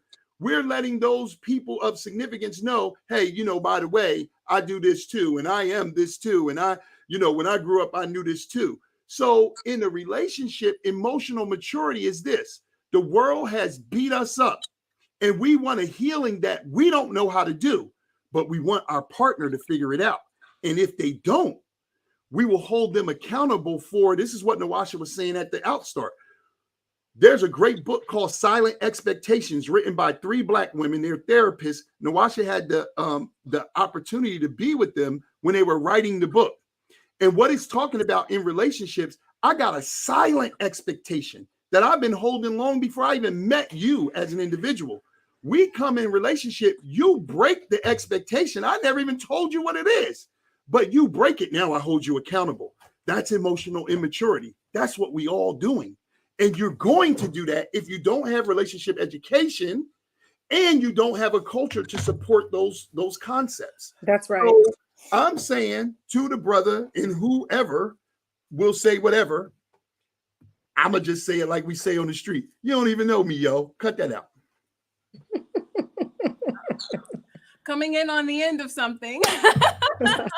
Welcome back. Welcome back. Thank you. We definitely had a lively part of the conversation, and a lot was said. And Tuesday Talk, like I said when we started, get your notebook and pen ready. Even if you just listen and participate when it's live, when you can look at the replay, which goes up pretty much after it stops airing live. And one of the reasons why you want to absorb everything is because with this we do Tuesday Talk so we can have practical tools to reunite in a healthy way. And if Black women and Black men cannot get together, then we're not going to be able to create or recreate healthy Black families, neighborhoods, communities, and nations again. It starts with you, Black woman, and you, Black man, for us to get together in a healthy way. So one of the things that I want to go back over is emotional maturity. Part of the reason, and you guys can jump in and let us know what your expertise has taught you over the years. Part of our emotional immaturity is that we have been taught to be on guard, like I said earlier. We have been taught to remove our smiles. And then when we see Black men smiling in today's times, the ones that we see, they probably don't have a complete African mind. And so, in my opinion, that adds another layer of Black men who don't want to smile, even though I can make a Black man smile and not necessarily doing anything where anything comes off. It's just, your presence. It's just my charm. Yeah. I'm joking a little bit, but I'm serious. No, that's real. When I can get a Black man to smile and blush, and I love it. One of the things that I think that we should all think about is our own emotional maturity. And then the second thing is the level of personal vulnerability that we have to have in order to acknowledge what our emotional immaturity is, where we are with that emotional immaturity, and how we can begin to work on it. Even if we don't know where to start, we go to therapy. These two are therapists as a couple. And Nick and Jabari are therapists as a couple that have been together for quite a long time. When I had my cousin die, my aunt, my father die in consecutive years. And I went to therapy when my aunt, after she died. Therapy is definitely a place where it's a safe place to be vulnerable, a safe place to just cry uncontrollably. And once you get over the fear of who am I going to be when I let my guard down? Who am I going to be when I'm crying so hard I'm about to pass out? When my aunt was dying, I had to admit it to myself. And I asked the nurse, is my aunt going to die? Just straight like that, because I needed an answer. I don't remember exactly what she said after that, but she affirmed that my aunt was going to die. And I asked her, how long does she have left? And she said, when she becomes immobile, about 2 weeks. And that estimate was spot on. That was a point in my life where I was the most broken, the most vulnerable that I can ever remember. The answer wasn't scary. Well, the answer was awful. But the scary part was asking, because I didn't know what was on the other side. And I didn't know what condition I was going to be in once I got my answer. It's the scariest thing I've ever done, was ask that woman that question. Now, I watched my aunt pass. My father and I were holding hands when he had a heart attack and died. I saw my father transition. I really did. Okay? That's a different type of feeling. Asking that woman if my aunt was going to die, not knowing what's on the other side, that is scary. We as Black people are afraid to find out what's on the other side of us acknowledging that we're emotionally immature, that we need to be able to communicate better, that we don't know who we are. Now, this isn't for everyone. This isn't everyone, right? But I'm talking about the mass of us, the collective energy that we have, or knowledge base that we have, or the collective product, if you will, is lack of knowledge itself. We have to start somewhere. And the starting is scary, like asking that nurse about my aunt. Absolutely. That's the Something, scariest part. But let something me you tell said. you one quick thing. The reward is on the other side. Now, I knew my aunt was dying. I knew my dad was going to die. The reward is on the other side. It's not going to be like when you ask about my aunt and my father. Asking yourself this question releases the reward, is what I'm saying. I agree. And let me tell you this, to put it in African, Nubian, Kushite, Kemetic terms, as Baba Haru would say, the vulnerability of surrender is not a private thing. It is actually a public thing. It is a communal thing. We work closely with Malidoma Some. Because he's a Dagar, a Dogon elder, and that's, we searched on the continent for these two tribes that we heard of that were never enslaved. And we received initiation from both of them on top of all of the years with the Kemetic elders and, Monwasha did Ifa and, with Shola Arewa and others. So we have a composite of all four corners of the globe, even because even some Indian stuff where the jet black people still reside, right? Mourning, you will see this on the temple walls. Jabari can speak about this extensively as a Kemetic priest. Some of the mourners that you see in those scenes are not even related to the family. They're holding space for the process of mourning. They are mourning professionally. Yep. Because why? It is an emotional demonstration of significance. So when I talked about the 7 pillars of emotional fitness, we have to learn to mourn. We talk about healing all the time. I say people define healing in a sentence or stop using it because we don't even know what the hell it means when we're saying that. A part of healing is to demonstrate every emotion. That's why that's one of the pillars. The reason that I'm telling you that I've had this exercise for 25 years and no group of men have been able to do it. It's no diss to Black men. I tell Black women all the time, they say, he can't communicate. Yes, he can. Watch when he come in a session with me.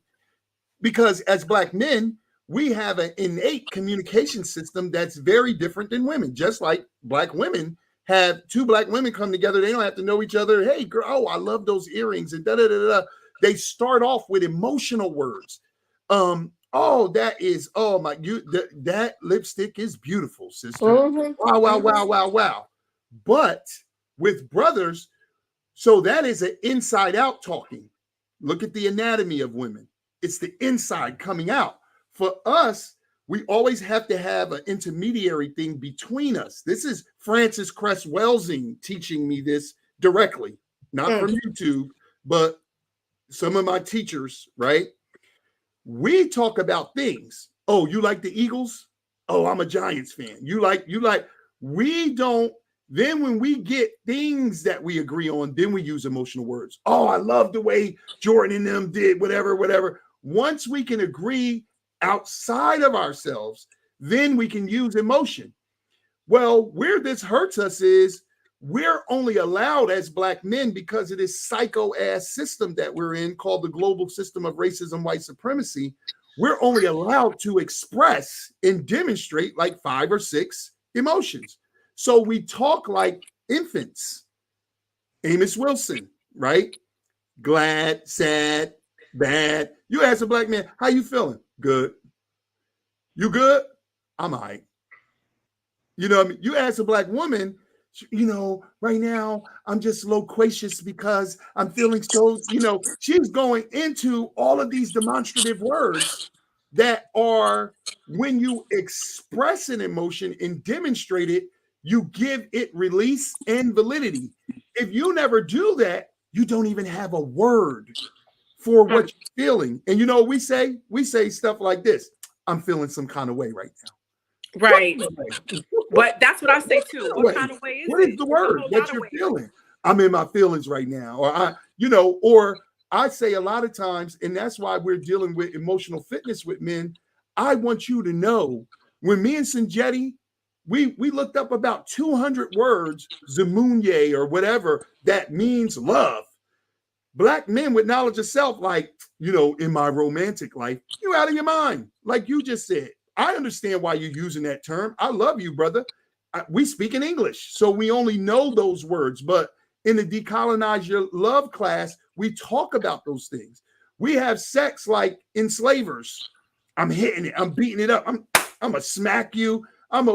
If you look at the sadomasochistic toys, they are identical to the instruments that were used to enslave us. The ball in the mouth, the hanging, they're identical. So these things that are vexing us, we can't. You're up against a system. No individual stops a system. That's why they use divide and conquer. Only a comparable or greater system can defeat a system. We have to systemize the art and science of Black love culture to defeat self-hate in those things. And so we're saying in the Black Love School, we work like this. It's 4 semesters. The spring into love in the spring deals with new relationships, and all the classes are new relationships and how to bring new energy into established ones. Our oldest couple in the Black Love School is actually in Tanzania. They've been married for 67 years. Okay. In the summer, it's the heat of love, right? We are dealing with intimacy and sex. In the fall, which we start next week, is the harvest of love. We're dealing with the intimate relationship and how it's affected by friends, family. I don't really like your mom, your cousin's wild, toxic personality. Now my best friend is jealous because I'm in a relationship. We beefing. Dudes don't understand that I'm in love, whatever it is. And then in the winter, we deal with the culture of love, which is high African science and the intimate relationship. We have two master classes a week, which is audio visual pre-recorded class with a heart work assignment. 2 per month, every other week.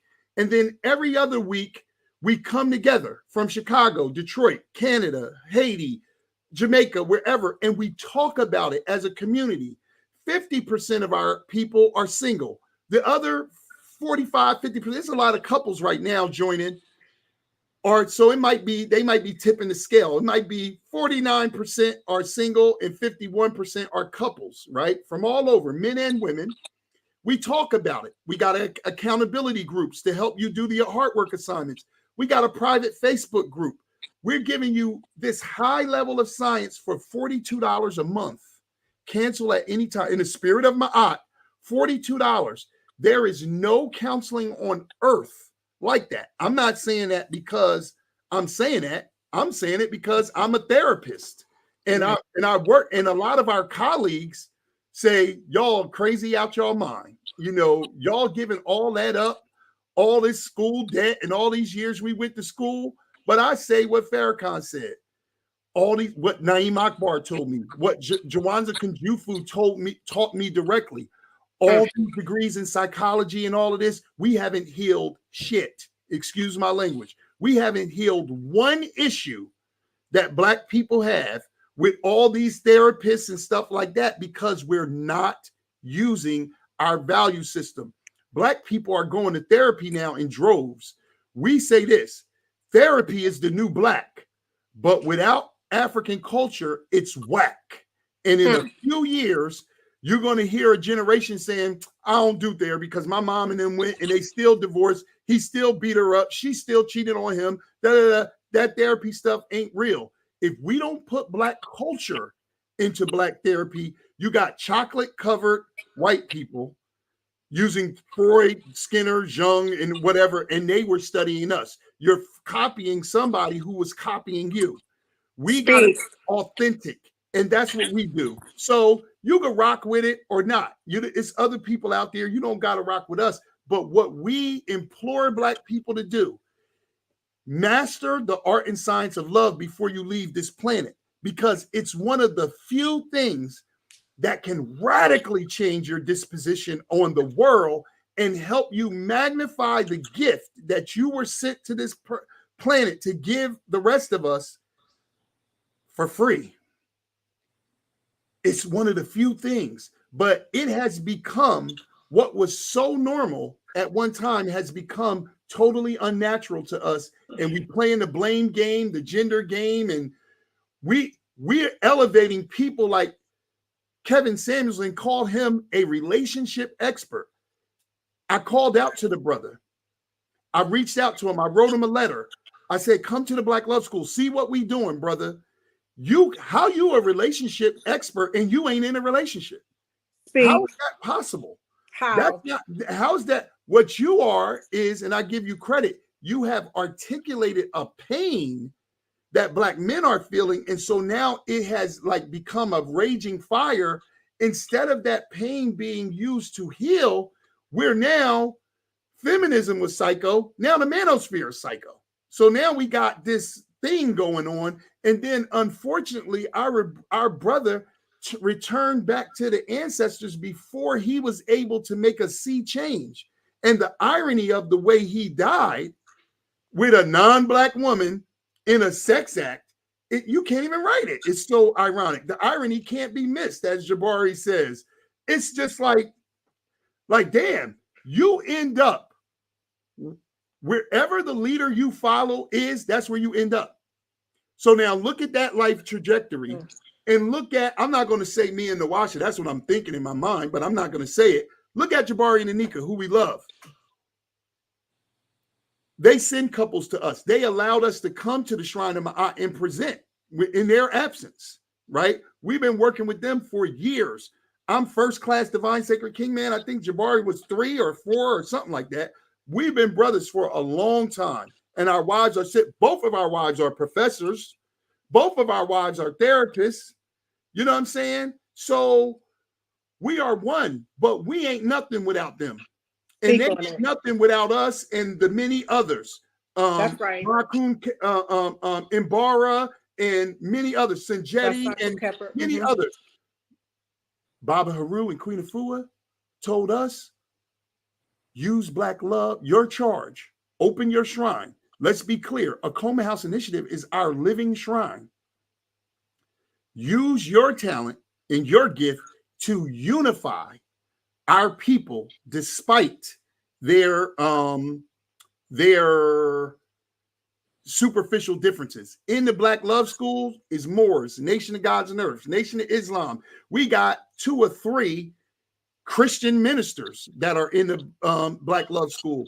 We a lot of Kemetic people. We just had a whole group of sacred women join because they met us when they were going through their rites, because we do the relationship gateway in Sacred Women every time they go around. So it's all of them labels don't mean nothing, Black people. All that stuff is in your family. Now, oh my God, we don't deal with the LGBT community in the Black Love School, although they're in our family. My sister is in Atlanta. She's a psychologist and she's in that community. They're not in the Black Love School, and no interracial relationship is present in the Black Love School. Those are the 2 stipulations. If you a Black man or a Black woman, Black or brown, because you know some of us is Black, but we speak Spanish versus English, so we think we ain't Black. You know what I mean? And so as long as you Black or brown, because some of us despise the word Black, you know, as long as you original. Thank you. That's the word. As long as you're the parent people of humanity, we want us to come together so we can get all these psycho children that's running around the planet in line. If mommy and daddy don't get right, how the house going to be right? So Queen Afua told us, take your seat, take your place, go around the planet and organize with alikes and build the art and science of Black love culture. She didn't say that directly, but she said it in so many words. And so to that brother, every year at Acoma Day, we used to give the Lifetime Achievement Award. 2010, the Lifetime Achievement Award was given to Queen Afua. 2011, Dr. Africa. And he said in front of everybody, he really loved Monwasha. He said, listen to everything she say, because I taught her some stuff, and then the rest of the stuff she teaches me. Dr. Stevenson she can attest to that. She's out here now, his current widow. Khalid Muhammad helped me develop Acoma Day. Francis Krause Welsing was set to receive the next award, Lifetime Achievement Award. These are people who trained us. These ain't people that we just watching in the YouTube era, or Infudishi was teaching at African Centered School that's right down the street from my house for 15 years. They all know who we are. They all sanctioned us. They all taught us. And we were also taught by Malidoma and many elders, Shola Arewa and many elders, Yasira Hotep, that's on the continent and in the States and in London and different world. I am never representing my own thought, because I don't have my own thoughts. I have the synergy of our value system as a culture. That's right. So you can get with Black love culture, as Dred said, you could get with this or you could get with that. The choice is yours. So we put in the information here. Yeah, we put in the information here about the Black Love School. If you think I'm bugging, don't come, because it's one of the places that Black men and women come together and we have release. We have peace. People are sharing highly intimate things and we're all respectful of each other. If you on that bullshit, excuse my language, y'all. Jabari, you know I love you, brother. If you on that bullshit, don't come, because I don't want you in here, because I'm not the dude that you can say some slick keyboard texting stuff to and think I'm not going to address it, because I'm not just going to address it. I'm going to come find you and buy some tea so we can sit down and talk and I can look in your face. I'm not just, because I want you to understand me, even if we disagree.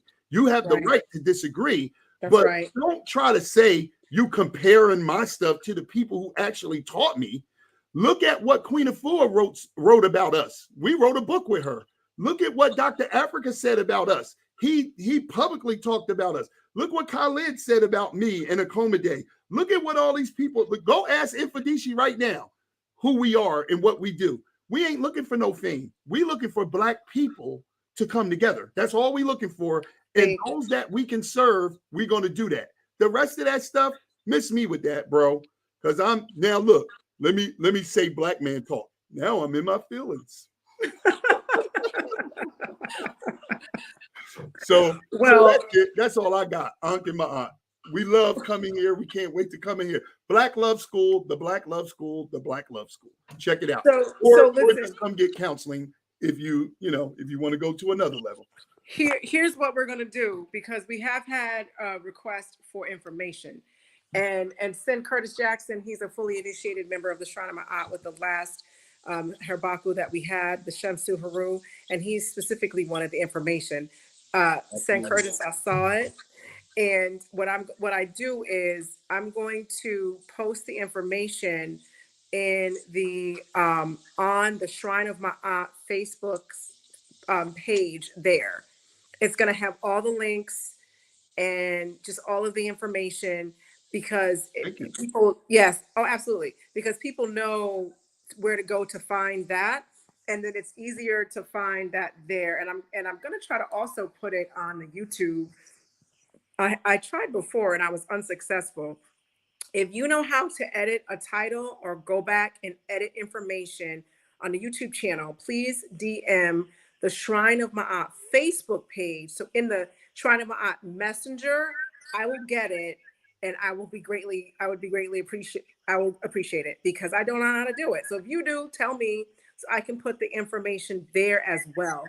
But it will definitely be on the Shrine of Ma'at's Facebook page, which is just it's public, and a lot of you guys found us from there. Now, remember that we're gonna have them back a couple of times throughout the course of this season of 2022 to 2023.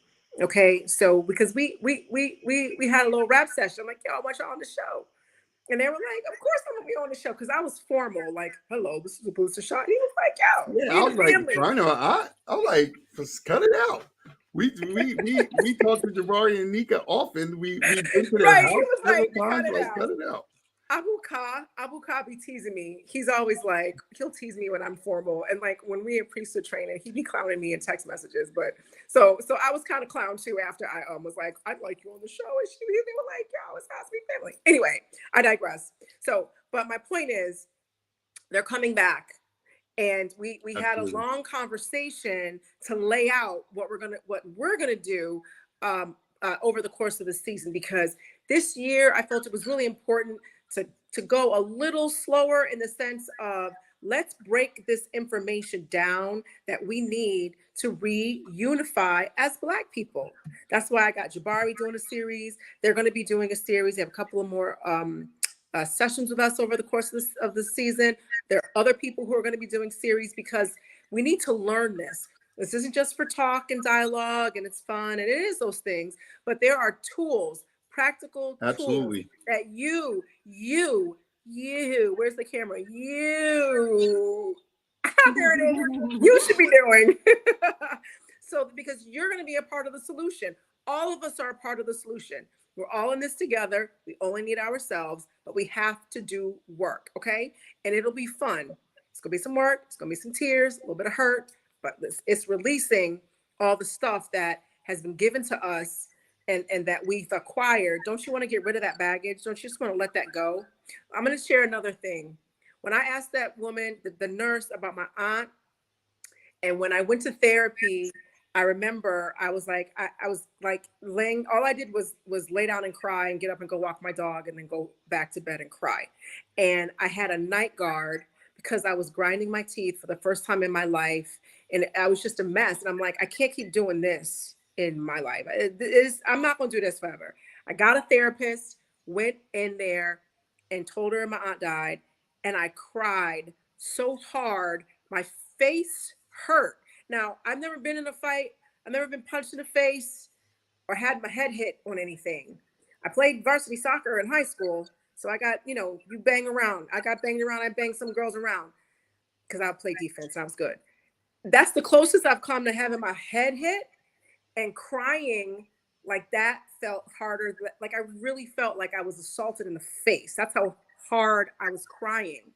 That release is something that we all need to do, because we live in this torturous system aimed at us.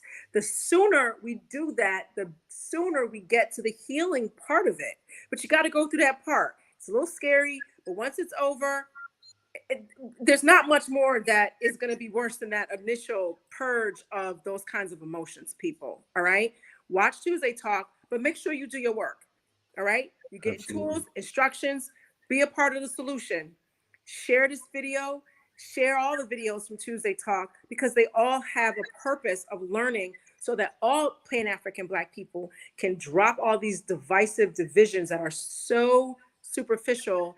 It's annoying as, oh my God, that people just buy into it. Like, are you kidding people? Are we really that, we just gonna fall for the banana in the tailpipe each time? It's like, hey guys, here's a banana, here's a tailpipe, boom.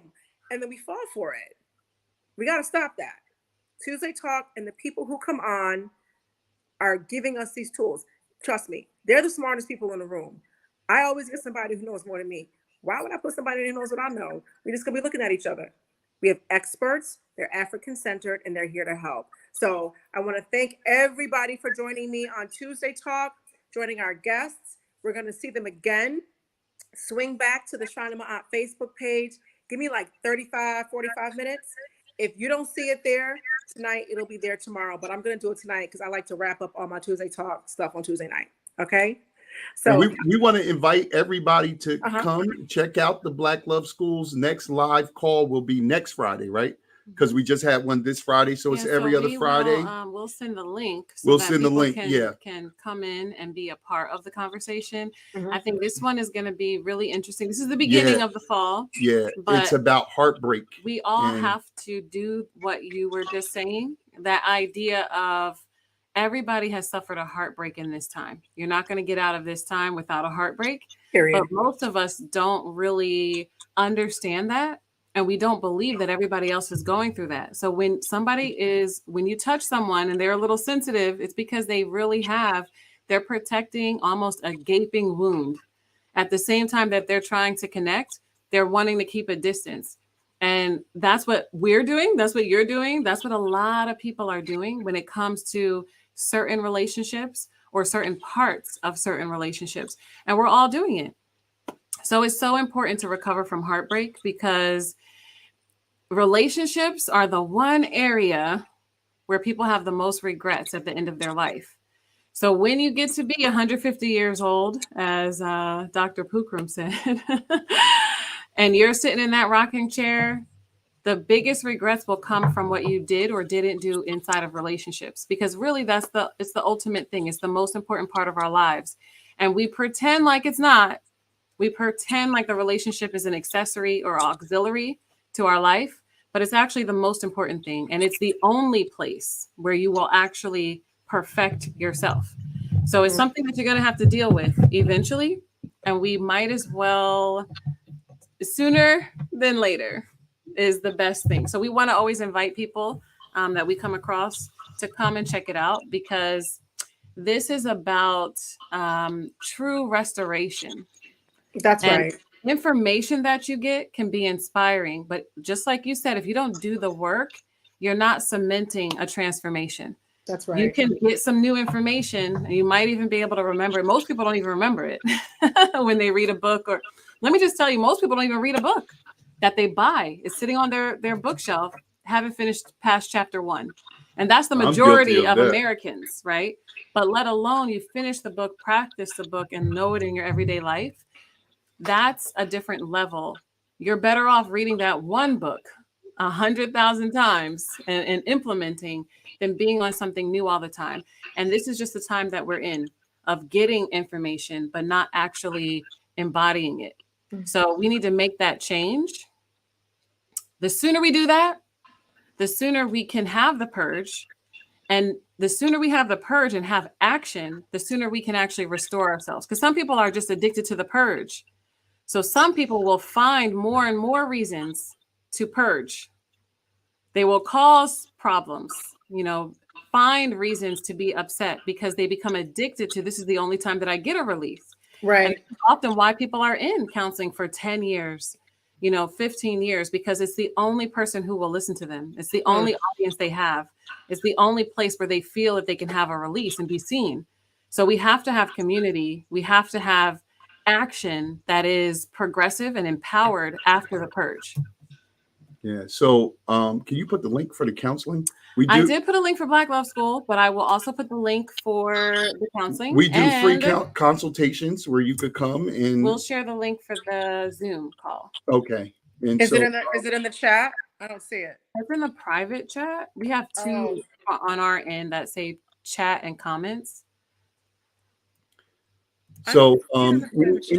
any black men who want to talk to me privately, you can call me directly, bro. 609-372-8984. Can you We say that again slower? 609-372-8984. And let me say this number also, because this is our business line. It is 609-474-4203. Black men holding a lot of pain. And That's brother, I was abused. I was sexually molested. I was put into a cultural dynamic where white people hated me, and then I reached puberty and white women chased me. Um, and the confusion of that, and just so many different things that I have experienced. But working with black men who I love dearly, I know that I don't put more responsibility on black men or black women. We have different work, but it's equally challenging. But I just want to see black men love themselves again, because we're hurting, man, and we don't love ourselves. And there's nothing in our current conditioning that encourages us to have love. I saw somebody erroneously say, we got to stop saying ridiculous stuff. I heard somebody say in this chat earlier, look at animals. You don't see animals having self-love. Self-preservation is self-love. To preserve yourself through your actions is love. Love is a holistic and perpetual consciousness characterized by a deep emotional affinity to understand and unify with complementary people, places, and things through a reciprocal energy exchange of thought, speech, and action. That's what the word love actually means culturally. Animals love themselves, and that's why they eat, they protect themselves, they prepare themselves for the seasonal change. That's love in action. We out our damn mind with the stuff that we be saying, because we are in the verbal masturbation era and the intellectual egoism era of the illusionary world of social media. So we're saying ridiculous stuff, right? We're saying And even if animals didn't love themselves, we are anim- not actually in an animals, animal right? kingdom. That's We're in that's the a false human. equivalency. We're in the human kingdom. So sometimes the way that we're taught by colonizers is a misconception. It's like our guides taught us that you would never understand that a butterfly comes from a caterpillar unless you had actually seen the caterpillar go into a cocoon and come out as a butterfly. If you're at the end of the story, you would never associate a flying insect that's so beautiful and colorful with something that might have just been white or green, crawling, inching on the ground. The only way that you ever really know the true story is to know it from the beginning. And that is very difficult for us when we're looking for information, because we are within a bubble where someone else is telling us what the beginning is, someone else is translating our work. So it is important to learn French, learn Spanish, learn, hybrids language, learn original languages, learn Merunero. It's important for us to process with people so that we can get to the truth, because all of that, you still have to let it resonate with your original self. Sometimes you got to just ask yourself the question, is this true or not? Your first self is going to speak to you in whatever language you speak. Your first self is going to tell you what is resonating. And we have to make sure that we don't just get caught in a fantasy that is based on someone wanting to keep you confused. So a lot of the information we get in all of the subjects, all the maths, sciences, languages, some of the stuff is just not the truth. Period. Some of the theories are based on nothingness or based on coming at the end of the story. So it's so important for us to use information, take what we can, and use it as the step to the next thing. I'm looking at the DSM-5 right now on my shelf as a therapist. The book that clinicians use to classify dysfunctions. It's one of the most racist and psychotic books Anika could tell you that exists. One of the earliest classifications of a clinical dysfunction was drapetomania, and drapetomania was enslaved Africans that ran away from slavery. They said they had a mental problem. There's not one clinical classification for racism, white supremacy, or there's a whole chapter on racial things, racial injustice and stuff like that, but it's so skewed that we don't even understand this book, and most other books that we use are cultural books. They're not devoid of a culture. They're cultural books. And so, I just again, it's just so important for me that we practice self-love and then begin to share that love with our divine complement. Men and women are not opposites. We're the other side of each other. If you turn a quarter over, it may look different on one side, but it has the same value. And that's what we got to understand. We are each other. That's why even through this hell, 87% of Black men choose Black women. It ain't enough. And 94% of Black women choose Black men. But all we talk about is that 6% or that 13%. It's the same way that only 4.7% of the country is LGBTQP combined, but all we hear about, all our children hear about, is be fluid, explore, all this other stuff, when that's only the smallest group. So this is a system that is propaganda slanging. They slinging a lot of propaganda, and we're falling for it hook, line, and sinker, because to make a appropriate choice out of context, you have to juxtapose a value system that is beneficial for you next to the one that is against you. But for us, the one that is against us is like poison water for a fish. We know something's wrong with it, but we don't have a context of being in anything else. And so that's the dilemma that we find ourselves in psychologically. So, I love Black men. I love Black women. I love Black people and Black children. And so we have to come together, and we need the art and science to do that. It's not going to come from reading somebody's book or going to somebody's lecture or agreeing with some person who ass ain't even in a relationship. It's not going to come from that. We need operative solutions that are simple enough that we can teach them to 13-year-old children. So that's what I say. Come to the Black Love School. Come to the individual counseling. Get a free consultation. This is about us helping you, and we can definitely direct you to somebody. Jabari and Anika, thank you for all the people you sent to us, because we love you. Just let's heal, y'all. Things seem Heal. really complicated, when you're in the middle of it. But the one thing that everyone can do is make a decision about what your top 3 values are, and really start living like those are your top 3 values. You don't have to do everything all at once, but you have to do something and be consistent with it. So whatever it is that you really value, a lot of times the thing that you think is missing in the world is the thing that you need to embody and be, because you're seeing the void. That's part of your medicine, to even notice what the mistakes are, what the challenges are. You need to just do that right where you are, right next door to where you are, with your family and your relationship. Be about those top 3 values, and your whole life will take a different trajectory. I love that. I'm done. So I put the number in the chat, and I put 609-474-4203. Which number was that? The business number? That's the Coleman House Initiative Yes. business. But you can text that number. If you want to text that number and say, hey, how can I talk to someone? Or how can I come to see the Black Love School? You can definitely feel free to send us a text message, and we'll get back to you with the link for next Friday, or the link to talk about your personal goal or your personal challenge. So people either come with a goal that they want for love, or they come with a challenge they've been having. Either way, we know that that takes a certain amount of awareness. So we only want to work with people who are self-aware and who want to do something, who want to be themselves and have love and activate what only love can do.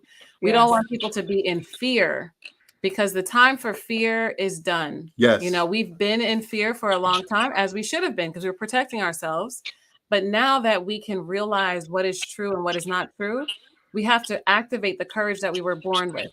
We had that characteristic implanted in us along with many others, and we have to just reactivate it. It's not something that we don't have. It's something that's been dormant. It's something that was covered.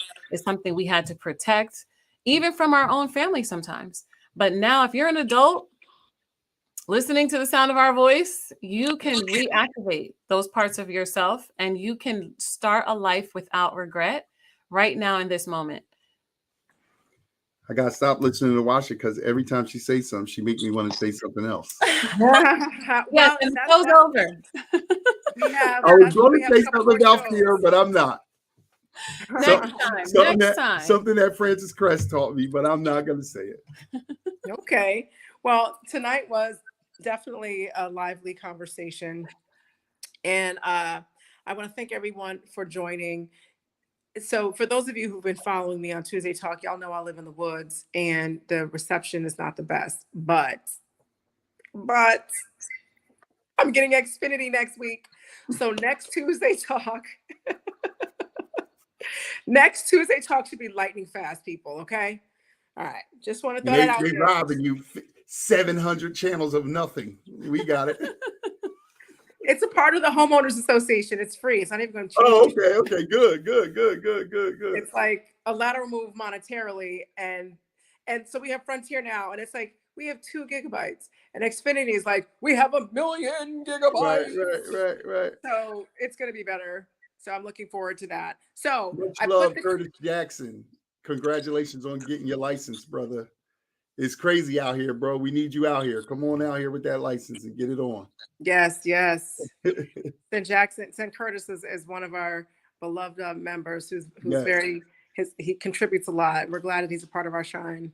Yes. So thank you again for coming to Tuesday Talk, and just, it's going to be not a surprise, but you'll know when we release the next flyer, when they're coming back, and I'm going to give it a week. And so if you have questions that you want to ask for next time, let me know. Go to the number is texted. The number is put in the chat that you can text, and you can go to what they have. I was on it. What is it that you call? Not a workshop, but what? Black Love School? Yes, Black Love School. Yeah, you came a couple times. Yeah, I did. It's a lot of fun. Go to Black Love School. Any questions that are not answered there, or things that you want us to discuss, the next time that they come, DM me or just DM the Shrine of Ma'at, our messenger for the Shrine of Ma'at. I'll get it. Say this is for a Boots to Shah, and I'll get it. I'll read it, and I'll make a list. All right. A lot of these questions are good. We can ask the questions on the front end. I can share it with them before we, get cracking. So go to the Black Love School, text, get working, do your work. Any questions, shoot them to me, boom. And we'll have them for the next Tuesday Talk when they come back. All right. And I'm saying you can do this now. You don't have to wait until the flyer is released. You have a week to think about it. As you think about it, send the questions, and I'll put it on a list and give it to them. Okay. All right. So thank you so much for everybody in the chat. Thank you for having us. Yes, I knew it was going to be fun, and I look forward to seeing you guys come back again. Anke Ma'at, guys. Anke Ma'at.